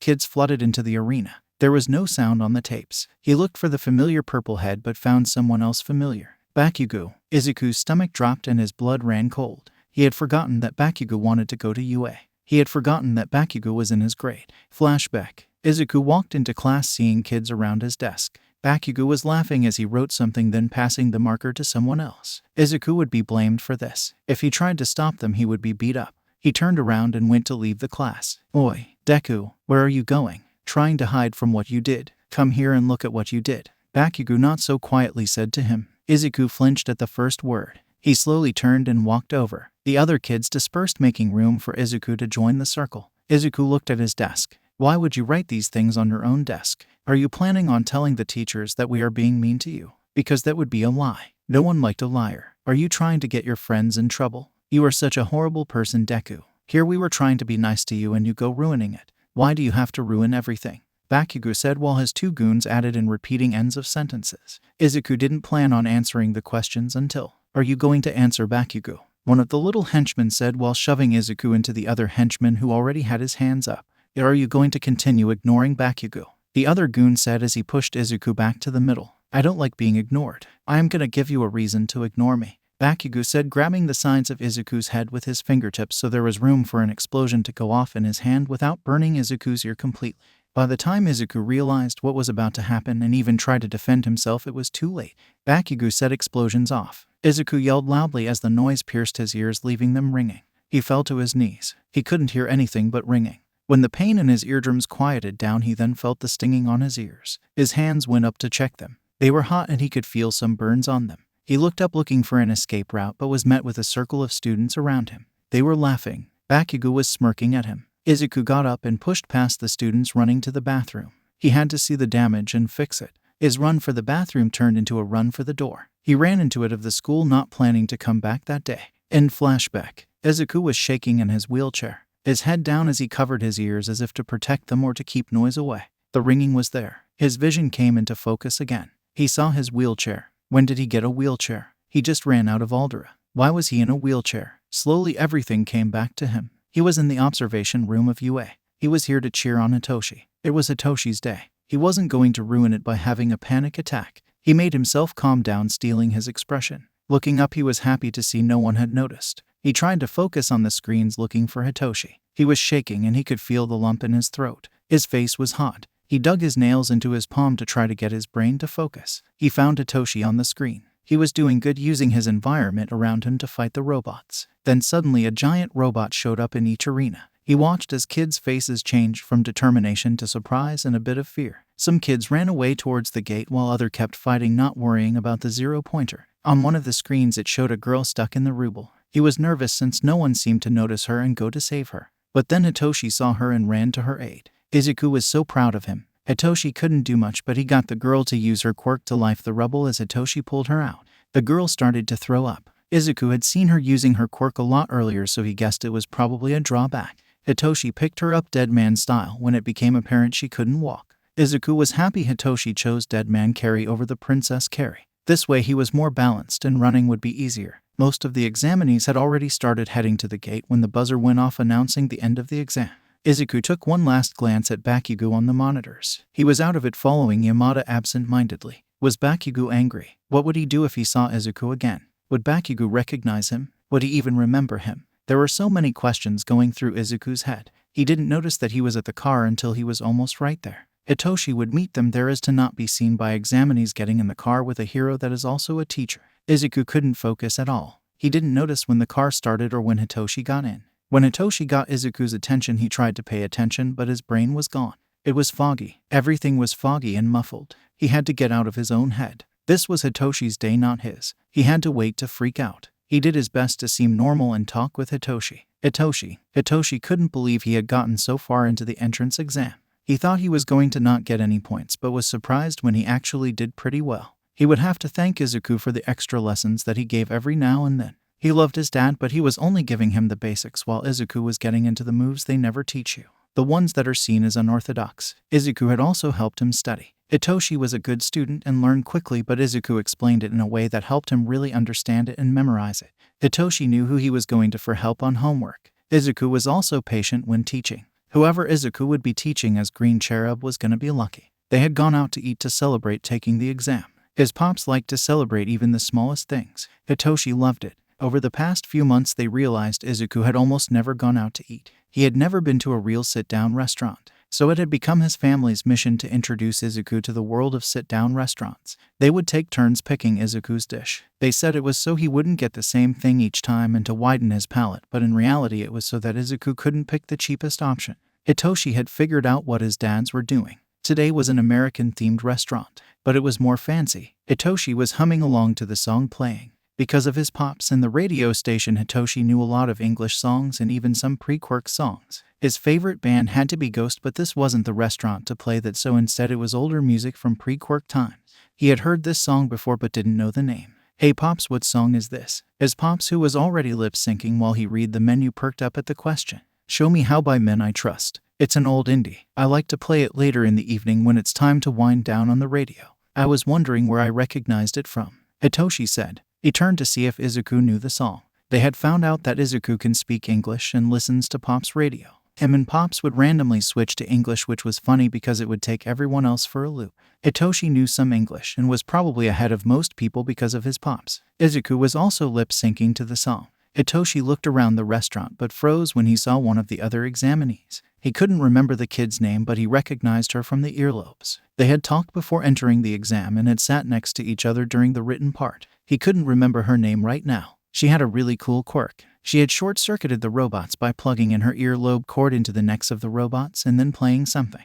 Hitoshi had seen her do this in front of him. She was also singing along with the song. He turned to his family. "There is another kid who was at the exams here. Do you think she will recognize you, Pops?" He didn't even bother mentioning his dad since he was underground. "I don't think so." The second his pops said it, he was jinxed. A girl looked up, making eye contact with Hitoshi. Hitoshi averted his eyes, trying to make it look like he hadn't been looking at her. He glanced over at her again. She was looking at Pops with a confused look before a look of recognition. They were fucked. She turned to her mom and dad, saying something before they turned to look at Hitoshi's table. Hitoshi wanted to evaporate. It wasn't rare that people recognize his pops out of costume since he was so famous. It didn't usually bother Hitoshi. Most people didn't notice the kid next to his pops, usually assuming it was a fan. He was happy to see that her and her family didn't get up, instead looking surprised, then going back to dinner. He breathed a sigh of relief. Though this did mean that Izuku would have to actually put his act on of being paralyzed and mute since there was a potential student here. He didn't like the plan. It was dumb and it meant they couldn't talk regularly. All it took was a small mess up and he was outed. Hitoshi never wanted to see Izuku in the hospital like that again. "They recognized you but aren't coming over apparently," Hitoshi said, looking over the menu himself. It was his turn to pick something for Izuku. He picked biscuits and gravy for the both of them. As much as this was a fancier American-themed restaurant, it still had some of the less fancy food options. Hitoshi and Izuku talked throughout dinner about the entrance exams. Hitoshi talking about how nervous he was in his or how scared he was at the first robot, but after taking it down he wasn't scared. Izuku gave him pointers. When dinner was done and they were getting ready to leave, the headphones girl and her parents came up. I am so sorry for interrupting your family dinner. But me and my family just wanted to say we are huge fans, the dad said, smiling. Hitoshi waved at the girl, trying to remember her name. Thank you so much. I love meeting fans, his pops answered, smiling his signature smile. Hitoshi thought it was hilarious to see his pops with fans. His whole demeanor changed. Pops was usually upbeat and happy, but damn, when fans were around it was turned up to a whole different level. He even added in slang that he almost never used, like a dick. When Hitoshi asked about this, Pops said something about wanting a catchphrase. Gyro here said that you will be one of her teachers if she passes the exam. The mom said, that was her name. Correctamundo. I am the English teacher at UA. Pops made his signature finger guns at the family. Could we get a picture or an autograph from you? The dad asked sheepishly. Of course, let's do both. After Pops signing a poster that magically appeared and took a picture with the family, they went their separate ways. Pops was beaming while Dad was brooding. Dad hated publicity and dealing with fans, but that's what he gets for marrying a pretty popular hero. Izuku didn't ever show a like or dislike for having to cater to Pops' fans, though according to Pops, Izuku's doctor did ask for an autograph. They got into the car, having to do their old routine since Gyro might see them and might end up at the school, so they couldn't risk her seeing Izuku stand up and get himself into the car. The actual permanent wheelchair would show up in a day or two. Hitoshi was really nervous about his score in the exam. As much as Izuku had helped, he was still nervous. There were kids completely demolishing the robots. Hitoshi had to resort to using the environment around him by using a makeshift weapon. He would have brainwashed someone to fight the robot, but he wasn't sure if he would still get the point or if the person he controlled got the point.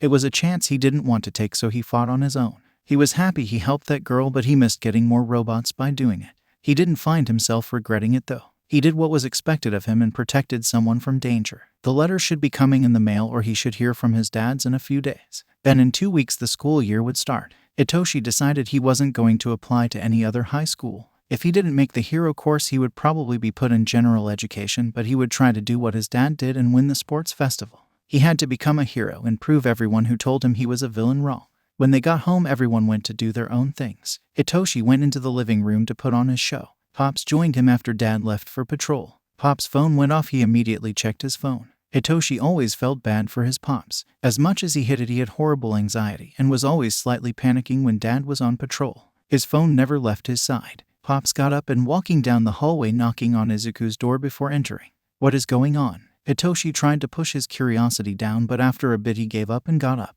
He stopped at the arch of the hallway. Did he really want to listen in on this conversation? Was it really any of his business? Probably not, but he had to hear. He crept down the hallway until he was outside the door. He could just hear the voices inside. Izuku sounded like he was crying. Hazashi, please don't do anything. It was a while ago. I just don't know if I can do this. I need go. I can't risk them seeing me, Izuku said to Pops. Hitoshi's blood ran cold. Izuku was leaving. Who was after him? He didn't want Izuku to leave. He couldn't leave. Things were finally going well. Hitoshi didn't listen for his Pop's response before leaving the door, heading for his own room. Izuku couldn't leave. He just couldn't. I mean, he was a broke amputee who was also a minor. What was he going to do? But they couldn't do anything since Izuku was emancipated. Can it be revoked? Hitoshi speed walked to his computer, turning it on, and started his search. If the minor is unfit to take care of self or unable to take care of self, then emancipation can be revoked. Looking at the reasons, Izuku was technically unfit to care for himself. He wasn't working and couldn't work currently. He didn't have other requirements. Hitoshi knew his dads have a foster license and adoption license. I mean, they adopted him. He was pretty sure they would adopt Izuku. Feeling a bit better, he decided to do some more research into emancipation. Turns out Izuku could legally get a tattoo since he is his own guardian. He is so telling his dads and Izuku this at dinner. That would be a hilarious conversation. He could probably guess pretty close to how his dads would react. He closed his computer. He had to go tell his idea to his Pops. Walking downstairs, he saw his Pops just now coming out of Izuku's room. His Pops looked angry but changed his face when he saw Hitoshi to something more cheery. What's wrong? Hitoshi asked, pretending to not already know. Since I didn't know if Izuku would want you to know, I'm not gonna say, but nothing is too wrong, Pops said before walking towards the kitchen. If Pops wasn't worried, then he shouldn't be right. He would have told Hitoshi if Izuku was going to move out and leave. He decided not to say anything about adopting Izuku until he needed to. Hitoshi kept checking the mailbox for the letter from UA, but it hadn't shown up yet. He couldn't ask his dads because when they went over Hitoshi and if he was in, they kicked out both Dad and Pops. Since there were so many people applying, there were multiple meetings where the staff or UA went over student resumes and tests to decide who made it and who did. The last meeting was today, so Hitoshi was excited to hear who had gotten in from his dads. They weren't supposed to, but after the last meeting at dinner his dads would talk about who would be in their classes. At dinner Hitoshi was sad to hear that since there was a teacher's kid this year no teachers would get their roster until after acceptance letters had made it to people's mailboxes. Apparently Nezu really wanted Hitoshi to have an authentic letter opening. Hitoshi would be disappointed, but he had something to tell everyone and he had a feeling something like this would happen. Hitoshi sat up in his chair at the table smirking. He had been holding the tattoo information for the right time. It was perfect for right now since everyone was quietly eating dinner. Izuku can legally get a tattoo, Hitoshi said as nonchalant as he could. He heard Dad's knife slip a bit from cutting some meat on his plate. Nope. What do you mean he can get a tattoo? He is 15. His dad said with a hint of finality. Since he is emancipated, he is his own guardian. Legally he can get a tattoo. No, he isn't allowed to get one because I said so. He is under my roof, and under my roof you can't get a tattoo until you are 21. Dad said. Izuku was silently laughing. Hitoshi was smirking. Show he is his own guardian. Don't act like you didn't get a tattoo before 21. You got one at 17, so I don't want to hear it from you, Pops said, not looking up but smirking. Dad looked at him in disbelief. You're supposed to be on my side, and my case is even more reason not to get a tattoo, young. I thought you had my back, Dad said. I didn't know you had a tattoo, Dad, Hitoshi said. I got rid of it because I regretted it, Dad said, still glaring at Pops who was calmly cutting his food. What was the tattoo? Izuku asked, smiling. It doesn't matter, Dad said, going back to his own food. It was a ninja, Pops said, still cutting food that didn't need cutting. Hizashi, Dad yelled, slamming his utensils on the table. You promised not to tell anyone. You promised. Dad's quirk was showing. He was glaring at Pops who still was cutting food that didn't need cutting. His food was mush on the plate. This is blatant betrayal. Izuku was laughing. I couldn't hold it and I started laughing too. Pops was trying not to laugh as Dad went on a rant about trust and promises. Where is the tattoo? I have never seen it. Also, what is so embarrassing about a ninja? Hitoshi asked. This got everyone's attention. What's embarrassing about a ninja? I feel like it fits you, Izuku added. Dad paled and Pops smiled evilly. Dad put a hand over Pop's mouth trying to get his bit out first but not succeeding. Did I not mention? The reason it was embarrassing was because it was a Lego ninja from the old show. If I remember correctly, it was the ninja in black, Pops said, smiling as Dad had his face in his hands. Where is the tattoo? I have never seen it, Hitoshi asked around laughs. I had it removed when I had enough money. It was on my lower back, Dad said, defeated face still in his hands. Pops was snickering. Hitoshi had a feeling there was more to the story than was being told. He did not see his dad getting a tattoo. He regretted though. He didn't know his dad could regret decisions. He always seemed so sure of himself. Pops, you have tattoos, right? Yup. I have a music line on my shoulder, a black cat on my lower back, and put your hands up radio on my stomach. The black cat is a scar covering. Izuku seemed to perk up at the last part. Do tattoos actually cover scars? Everyone at the table knew Izuku hated his scars. Izuku never didn't have a long sleeve on. There were a few times he had walked around the house without a long sleeve, but he never left without them covered. Pop's smile changed to a sympathetic one. Yes, you can, but it doesn't always work. The scar has to be the right texture to the tattoo. The scar that it covers is a blob that vaguely looked like a cat laying weirdly, so that's what I got. It is the only scar I have ever covered, and I have more. Izuku seemed to be in thought. The question of scars and covering them changed the way tattoos were being talked about. If you do get a tattoo, Izuku, make sure it's not somewhere it could be seen while being Cherub.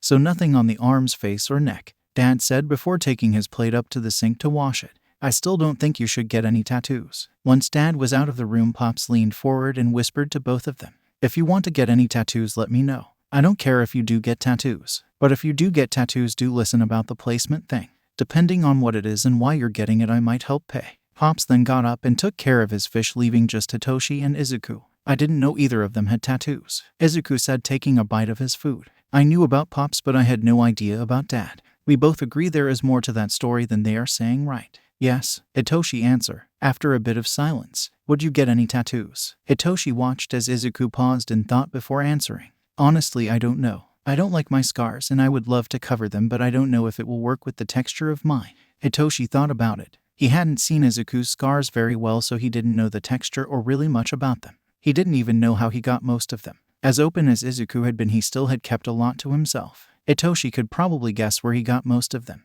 What if we do some research into it and then see if your texture matches up? Hitoshi suggested. Yeah, maybe. Izuku responded quietly. Hitoshi watched as Izuku with a lot of struggle used the table to get himself standing, then using the surrounding furniture for himself to the sink. Izuku was practicing walking unsupported. Hitoshi joined him at the sink. Cleaning their dishes, everyone went to their respective spaces in the house. Chapter 42, Preparations. Summary. Sorry about the late chapter, I am gonna try to make it up by chapter dumping. This chapter is not proofread or edited BTW. Trigger warning. Self-harm. Flashback. Violence. Panic attack. Notes. Thank you so much for your patience. I will do better.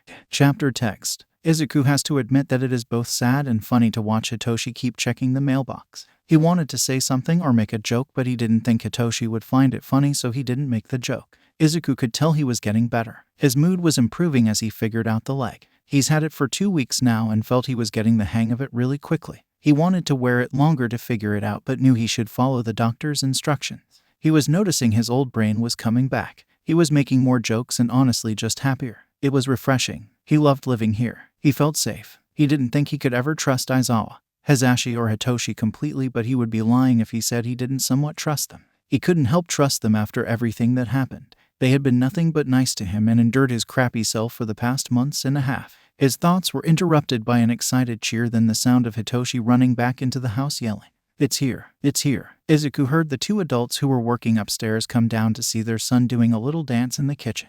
Izuku, using the crutch, hobbled over to them. "You gonna open it or just dance with it?" Aizawa asked. He had a grin on his face. So did Hazashi. Hitoshi stopped dancing to give his dad a look that tentatively ripped the seal, but before reaching into the envelope he stopped. He looked up at his dad's and to Izuku with a cheaping look. "What if I don't get in?" Hazashi's excited smile turned into a sympathetic smile. "Toshi, you are going to get in. It might be into the Gened, but that just mean you have another chance to prove yourself," Hazashi said. Hitoshi nodded, then looking at the envelope he reached in, pulling out a disc. Once the disc was flat in Hitoshi's palm, it turned on. A hologram showed up in front of Hitoshi's face. It was square like a screen. It was Nezu on the screen. "Greeting and salutations. I am Nezu, principal of UA High School. This recording is to tell you that you have been accepted into UA's Hero Course. In the envelope is your class list and everything you will need to succeed at UA. I wish you the best of luck and am very excited to see you in a week." The hologram dropped back into the disc. There was silence, then Hitoshi started cheering, so did Hazashi. Aizawa stood there with a smug look on his face. Izuku went and hugged Hitoshi the best he could without putting a bunch of weight on him. "Izuku, we are you to UA together." Hitoshi cheered. Izuku couldn't stop smiling. He was going to go back to in-person school with a friend. It was going to be different this time. In 2 days he would be going to in-person school. He kept getting little flashes of his old schools. UA had to be different. It was a prestigious school, they wouldn't allow bullying.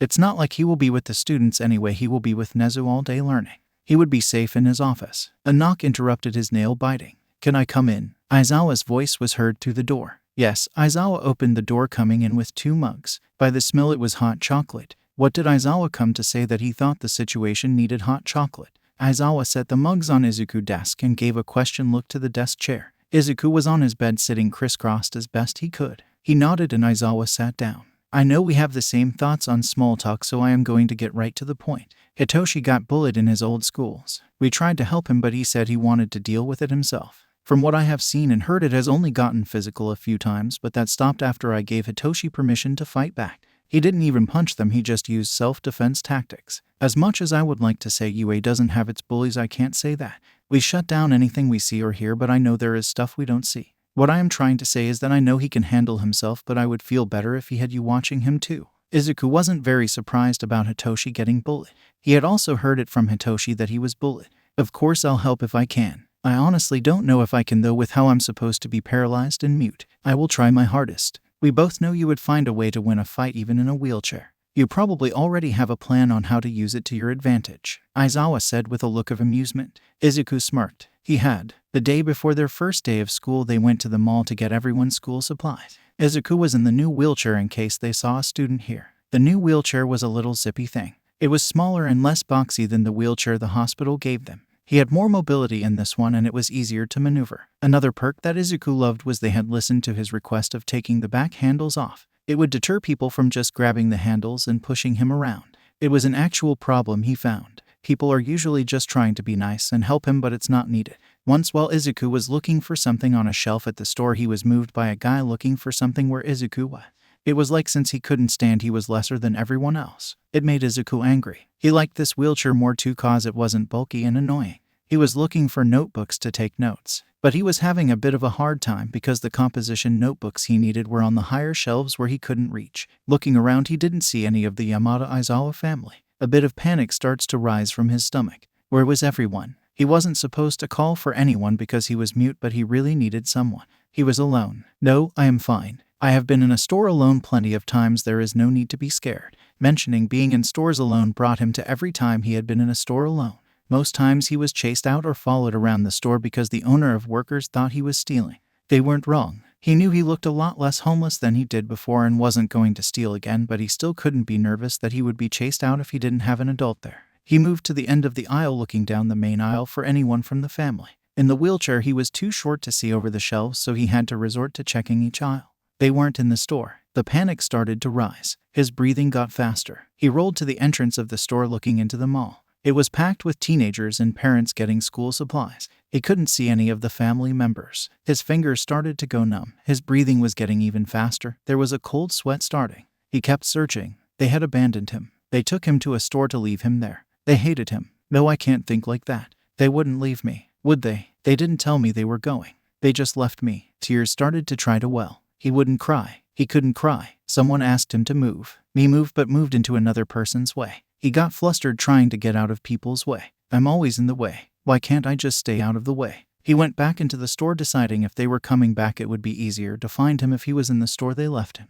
They left him. He moved to an aisle so he wouldn't be so in the open in the way. His breathing turned shaky. He was holding back tears. Everything was going so well with them, he thought. But apparently not. A sharp pain in his chest caused him to clutch his shirt. Was he dying? Was he having a heart attack? He was hyperventilating. He couldn't breathe. He was dying. His heart was failing, causing his lungs to fail. His heart was failing. He was dying. He was dying. He was dying. He was dying. He was dying. He couldn't feel his hands. People were watching him. They could see him being weak. They knew he was abandoned. They knew. An elderly woman was trying to talk to him. He must be in the way. He moved himself to back corner where no one was. He needed to stop being weak. So what if they abandoned him? He could make it on his own. He had before. He had to get a grip. He looked around him. There was always one way to ground himself that always worked. Scissors. He took them off the shelf, lifting his left leg a bit. He stabbed underside of his thigh. He didn't want someone to see the mark. Then, putting the wiped off scissors back, he gently relaxed his leg. As his weight settled back into the chair and the stinging started, he focused on that, slowly calming himself back down enough to move again.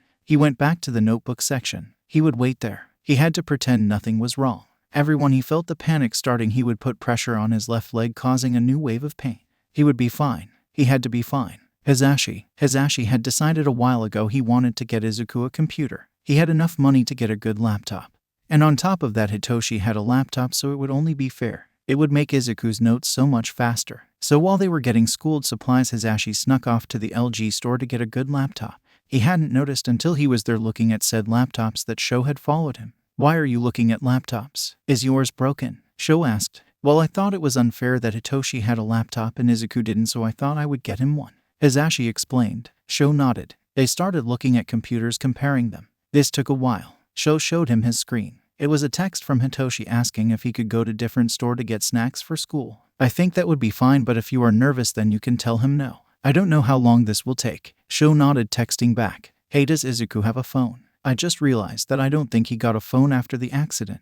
Sho asked. Now that Hisashi thought about it, he didn't think so either. If he did, they hadn't seen it. They hadn't bought him one. Shit, it completely slipped his mind. Should we get him a phone? If we get him a phone, we should get a new one for Hitoshi too to balance it out. Sho nodded. Hisashi was so happy they had enough money for this all. After spending way too much time picking out 2 phones and a laptop, they headed back to the store they had left Izuku and Hitoshi. They sent Hitoshi a text that they were heading back. They walked into the store. They couldn't see Izuku, so they walked down the main aisle until they saw him. He was trying to reach a pack of pencils on a shelf too high for him. Want some help, kiddo? Hisashi asked. Izuku's head spun around in surprise and maybe a bit until a wave of relief crashed into the kid's face. What happened that the kid was so relieved to see them? Izuku signs. Hisashi steps forward, grabbing the pack of pencils Izuku was reaching for. Is there anything else you couldn't reach? Sho asks with a hint of amusement. Izuku retaliated with a mean face. Izuku did point to some notebooks. Since Hisashi was closer, he grabbed 3, so Izuku had a notebook for a while.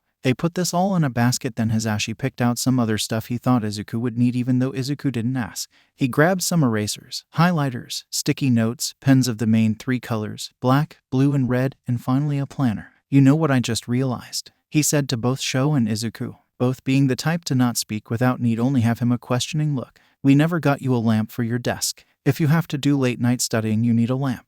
To be honest, Hisashi was feeling guilty for not realizing Izuku didn't have a phone or a computer until now. He wanted Izuku to know he was wanted here and that he belonged with them. How better to do that than make sure his room is how he wants it. They hadn't done a lot of shopping for Izuku because the kid visibly didn't like stores nor people buying things for him. The only shopping that Izuku had signed off on for him was some clothes shopping since he didn't have much. Even then he got some plain simple clothes. Not only that, but when he asked the kid if he wanted anything else or something with more of a pattern or graphic, the kid said those clothes are good clothes. I can't sneak with them and I would feel bad if I got them dirty. This and a bunch of other conversations or comments always surprised Hisashi until he remembered the kid's life up until now. It made Hisashi sad to think that the only things Izuku ever got for himself was only ever things that were efficient. The kid literally had no clutter in his room. It was the saddest room Hisashi had ever seen. He had seen military barracks with more clutter. All of the kid's clothes could fit in 2 drawers while all the rest of his things could fit in the drawers of the desk. When Sho finally found Izuku's bag and things on a roof, he had packed it up and then once home checked it for spoiled things to make sure it wouldn't stink up the whole bag. Hisashi had heard a bit of what was in the bag. They had taken anything ruined beyond use or spoiled out, leaving everything else in the bag. The bag was on the desk of Izuku's room when he moved in. The only things now in the drawers of Izuku's desk was the things in the bag. Hisashi only knew because he had helped Izuku unpack the bag. The only thing he gave up from the bag was the copies of his papers, which went into Hisashi's filing cabinet with everyone else's information. Even the cans of food went into the kid's desk. Hisashi knew it was just something that was trained into Izuku, but it still bothered Hisashi. He hated the world sometimes for doing what it did to Izuku. What kid deserves any of what he went through? The answer is no one. No one deserves what happened to Izuku. No one deserves to feel like they have to always have food stashed, that they can only have what they can carry or be used, that you always have to have an escape route possible. But Izuku does feel this way, so Hisashi has to do his best to help and be flexible to this to make Izuku feel safe. He hopes the habits will go away while trust is earned, but who knows? They send a text to Hitoshi to see where he was. They decided to meet up and get lunch at the food court. They knew it would be packed and probably take a while, but that was fine with all of them. Once they met up in the food court, they picked a restaurant to order from. They decided that Aizawa and Hitoshi were going to bring the exciting bags to the car, then come back. Hisashi and Izuku would stand in line and order. Hisashi watched as Aizawa and Hitoshi started their journey outside of the mall. Hisashi decided this would be a great time to discuss some stuff with Izuku. "So Izuku, tomorrow is the start of school again for you. I thought we would discuss a few things. So because of our relationships with each other and the fact people might see you coming home with us, there is a pretty good chance they might realize you living with us. In that case, how do you want us to explain the relationship?" I have asked the same thing of Hitoshi. His situation is different from yours, so I wanted to ask you how you wanted to do it. Hisashi said, looking at Izuku. There was Al, but where there was no movement from Izuku. Izuku's last sentence made Hisashi's heart hurt a little bit. Him and Sho had looked into adopting Izuku. They knew they could force it, but they wanted it to be Izuku's choice. They haven't asked yet, but they are nervous he will say no and get mad. Izuku's plan wasn't a bad one. Thinking about Izuku meeting Toshinori again was kinda funny and scary. Since Izuku was going to be around a lot, he would find out about Toshinori being All Might, which no one in the house knew if Izuku liked All Might or not, or if he was going to be mad about hiding his identity. The funny part was the fact that Sho had heard what happened and he is going to be there to make sure Toshinori doesn't fuck up again. That's not a bad idea. I think Toshinori will get over it. Are you going to let any of the teachers know you're GC? They had started calling Green Cherub GC, so if people found out they wouldn't know. Izuku answered. Fair enough, he answered. Izuku asks, I think it would make sense if you knew the teachers since you are going to be a teacher. I think you should just be less friendly with me so it seems we are just coworkers. Hisashi said.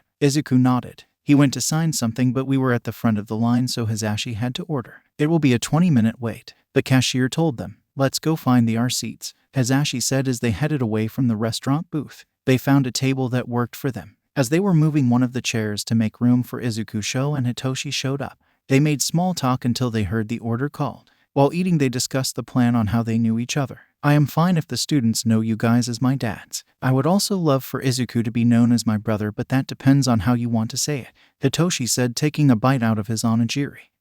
Well, usually if we know the person enough and they ask Hitoshi if they are one of our kids, he might say that yes, one of us is his dad. We don't usually say we are married, Hisashi answered. It was pretty rare for someone to ask Hitoshi if either him or Aizawa was his dad, but it did happen. With them all being in the same school, it would be harder to hide or just keep private. I still think we should keep it private as long as we can. If people find out, they might doubt Hitoshi or think he is being favored. Sho added, always the cautious one. They were all walking through the food section of a store. They were trying to take up the least amount of space as possible, but that was hard with 4 of them, one being in a wheelchair. Hisashi would send them to get stuff for the house, but he didn't trust them to get the right stuff or right brand. He always led the grocery shopping since the others did it wrong. They always went for the cheapest option or would just not get it because it was unneeded. He understood this from Sho and Izuku since they both literally would eat anything, but it always surprised him when it came from Hitoshi. Apparently, even if you don't share blood, traits can still be passed on. Hisashi was crouching a bit looking at broths. He would usually make his own, but with school starting soon he wouldn't have time or energy to make it, so he would buy it. He comparing 2 brands of chicken stock when the sound of crashing brought his attention to his right. Izuku's wheelchair was on its side with Izuku not in it.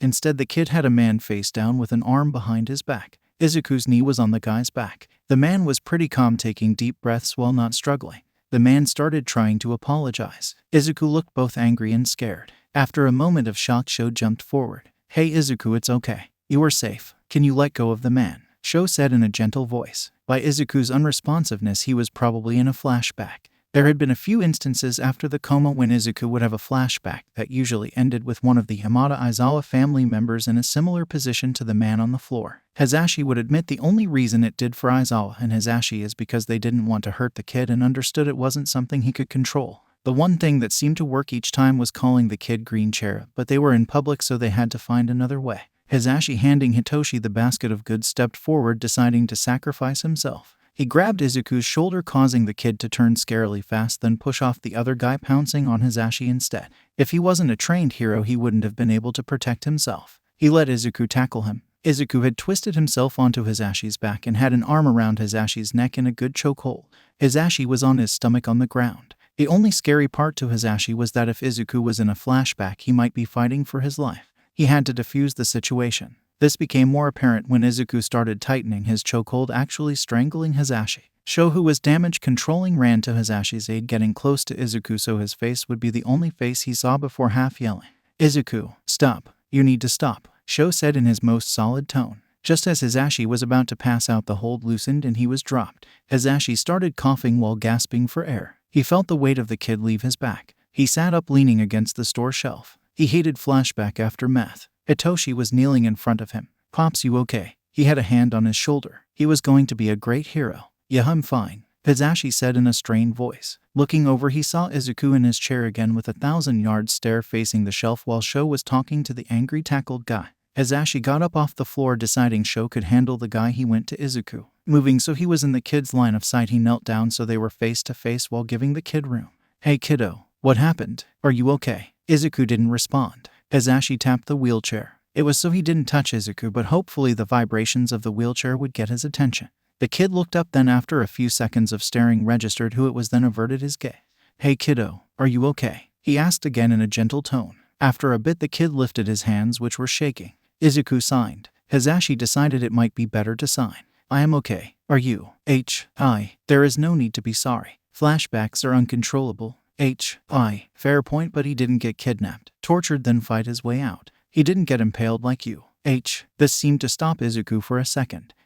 From what I can tell, yes. He might have a sore arm or shoulder, but that's okay. Hisashi knew it wasn't okay. He knew it wasn't okay that Izuku had hurt someone, but they didn't need the kid having a panic attack in the middle of the supermarket in a mall. The guy was fine, and by the look Sho gave them, it was going to be okay. Of all the people to attack, this was probably the best situation. The worst would probably be a kid or elderly person.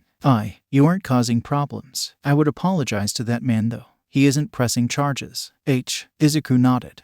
The man accepted Izuku's apology. They all headed for the checkout. After paying for all the stuff, they headed out of the mall. No one felt like continuing shopping after that. Everyone was silent until they got home. When Izuku went for his room, Sho stopped him. Kid, we need to talk about what happened. Come over to the kitchen table. Hisashi was putting what they bought away in the cupboards, but stopped to start making hot chocolate. He saw Hitoshi give him a questioning look. He was probably asking if he should head upstairs or not, but that was answered when Sho gestured for him to join them at the table. We need to come up with a better system than we have. We are starting school tomorrow. As entertainment, it is to watch you take people down. We need to curb this before someone gets hurt. Since you hadn't had one in a while, we thought it was getting better. What happened? So that we can address this and maybe fix it." Izuku was looking at his lap, then answered. "He touched my back right where I had been stapled with the quill. I think he was trying to get my attention to ask me to move so he could grab something. I honestly don't know why I reacted the way I did." Hazashi stirred in the chocolate mix. "What were you seeing and thinking? Could you hear any of us talking to you?" Sho asked. "I saw the woman who stabbed me. I was back in the subway. I was deciding what to do and was confused that she wasn't fighting back, but then I felt someone grab my shoulder. It was the guy ... It was another person in the station. I thought he was trying to hurt me, so I tackled him. I wanted to neutralize him before he attacked, so I was choke holding. I couldn't hear anything other than a ringing in my ear. I was back in that station fighting," Izuku said quietly. Hazashi's heart hurt for the kid. He wanted to ask about the guy, but with how Izuku addressed it, he clearly didn't want them to know. After a bit, Sho answered. Hazashi put a mug in front of everyone. "Okay, so we can add that to your list of triggers. From what you said, I don't see how to get you out of the flashback. The only thing that might help is you can obviously feel since you felt Hazashi grab your shoulder. I think we will have to talk to your therapist about what to do, but I think we should figure something out. With your first flashback here, did Noodle help? If I remember, she purred against you and that helped," Hitoshi said. The mentioned cat was in Izuku's lap, curled up purring as Izuku pet her. "I think we should do some research into grounding tools. Since most of your flashbacks are because people touch you, maybe we should get a do not touch patch and put it on your wheelchair. I know it's usually for service dogs, but I think it would stop some people," Hazashi said. He didn't think it was a bad idea, and everyone at the table seemed to agree. They needed to come up with something because it would be dangerous to have Izuku freaking out at school. Not only is it more crowded, but it's kids. They have been lucky so far that Hitoshi hasn't been attacked yet. When Izuku did have a violent flashback, sometimes it was no one's fault. Once it was Aizawa because he just happened to be wrong place, wrong time. Hazashi had made the mistake of walking Igati living room with a knife he had been using for chopping vegetables. The only problem with this is Hazashi had been right behind Izuku, so when he turned around he was face to face with a knife. That one was almost painful. There are new rules in the house because of accidents like this. They knew it was bad this was happening, but they didn't know what to do. Hazashi had seen a few from Sho. Most of them were later in the night after one of Sho's undercover missions. The most recent one was where Hazashi had been on Sho's side of the bed looking for a hair tie late at night when Sho woke up. He thought he was being attacked, so he did what he thought he had to do to survive. The only flashback or dissociative attack Hazashi had done is when he walked into a training session with Sho and someone else. The other person had Sho in a hold and there was a pained look on Sho's face. This wouldn't have been a problem if Hazashi hadn't just seen Sho almost die. He panicked and ran forward, ripping the person off Sho and beat them up. He can still hear Sho's voice calming him down. They had never had to take care of someone whose flashbacks didn't go away with time. It had been some time, yet they were still bad. Not as bad or common as they were in the beginning, but it was better. Hazashi shivered at the thought of the first few weeks of Izuku being home from the hospital. That night they did some research. They ended up ordering this wristband that tracked your heart rate. When your heart rate reached a certain level, it started vibrating to ground the wearer. The other thing they ordered was a big patch to put on Izuku's wheelchair that said, "Please don't touch me." They also got a few pins saying the same thing that Izuku could wear on his uniform. Until Izuku stopped having flashbacks, this would have to happen. They needed to prevent the attacks as best they could. Everyone was a little more nervous than before for school tomorrow. Before everyone went to bed, Hazashi remembered his presents for Izuku and Hitoshi. He ran out to the car and got the rest of the bags, bringing in the tech bag and last. He went to the two boys in the living room. He reached in and gave both of them their phones first, then gave Izuku the laptop. Izuku tried to refuse it but ended up accepting it. Hitoshi was very understanding and thanked Hazashi for the new phone, even saying he didn't want a new one since he had gotten one a few months ago. Izuku couldn't sleep. He was so nervous for school. Not only that, but he felt like absolute shit for what happened. How fucked up do you have to be to not control who you fight? He was thankful it was someone who understood. Aizawa had given him, and the man who Izuku learned name was Minato. The man was a war veteran and had seen some things. He used to also have flashbacks like Izuku, so he understood. He even gave advice on what to do to help them and what to do if he attacks someone else. It was kind of awkward to get advice from someone you had just tackled, but he got through it. He was actually a little happy he had met Minato. He decided to do something he had been doing pretty regularly since he first did it 3-ish weeks ago. Now he did it with his leg on. He was at 9 hours and 30 minutes of supported time and 30 minutes unsupported. The doctor had called saying that he could do more unsupported time if the physical therapist said he was ready for it, so he was doing more unsupported than he was supposed to. The more exciting part was that he was allowed to start work with his running blade. If he could, he would rather wear his running blade since he could actually run with it, but it is really awkward to walk with it, just like how you can't really run with a regular prosthetic. The last few physical therapy sessions have been practice with the running blade and understanding it. Izuku has only very slowly jogged with it while being in a harness so he didn't fall on a treadmill. Izuku put his regular leg on and grabbed his forearm crutches. He found these a lot more comfortable than the underarm ones. He opened his window, tossing the crutches out first, then lowering himself out. If Aizawa was home, he couldn't go through the front door because the man had superheating even when asleep. He found the window was quieter. He was lucky he was on the first floor. Aizawa and Hisashi were talking about moving him upstairs again once he was on his own 2 feet again. Apparently Hisashi missed his office. He liked the forearm crutches a lot more since they offered a bit more support and were a lot more comfy. He was doing a 2-point crutch walk. The left crutch is in partnership with the right leg while the right crutch is partnered with the left leg. This is to get the motion of walking down more while also supporting him. He walks around the house, then starts the journey to his roof. After the first time coming here, he brought string. The string was tied to the roof of the building and reached the alley. Izuku would make a slip knot, then put the crutches in the loop before climbing the ladder up to the roof. Then he would pull the string until the crutches got to the roof, where he would take them out of the loop. This made it so he had crutches on the roof while not endangering himself by trying to carry them up. Once at the top, he did his usual thing of moving to the middle of the roof and sitting down. He would go to the edge and dangle his foot, but he was nervous the fake one would fall off and plummet, so he stayed in the middle. He pulled out his new phone and started setting it up. He hadn't earlier since he was trying to sleep, but he had given up, so why not? Since the signed into his old account, everyone's numbers were already in his contacts. He didn't want the new phone since he already had a phone he had bought after the accident, but Hisashi had insisted. Something about a 15,000 yen phone not being suitable. He took out his old phone and signed out of his account, switching it to green cherubs. There was a text from Naomasa. "Hey GC, I hope you are getting better. I haven't heard from you in a while and wanted to check in. Eraserhead says you're okay, but word on the street is you're dead. Are you planning on coming back to vigilante work? It had been a few months since I have heard anything from you." Izuku felt bad for not talking to Naomasa earlier. He sent back a quick text. "I'm sorry for not texting back. I haven't had a phone. I am fine and will be returning at some point. I am just not sure when that is." He hit send. He was surprised by a text coming through not even a minute later. "You're alive. I heard from Eraserhead that you lost a limb. How do you plan to return?" "I did lose a limb. If I can't come back fighting, I was planning to become an informant." Izuku scrolled up to see their old texts, only to see he had changed a lot. His texts were a lot more mellow and casual. His old texts were full of quips and jokes. He knew if he was going to be Cherub again, he had to get into the character of GC, but for now this would do. "I honestly don't know if that is better." He would ask why the detective was awake at 2 a.m. in the morning, but it honestly didn't surprise him all that much. He put both phones away. Curling up in a ball the best he could, he looked out onto the city. He was scared. Izuku and Hitoshi would be dropped off a few blocks from UA so that Aizawa and Hisashi were not seen with them.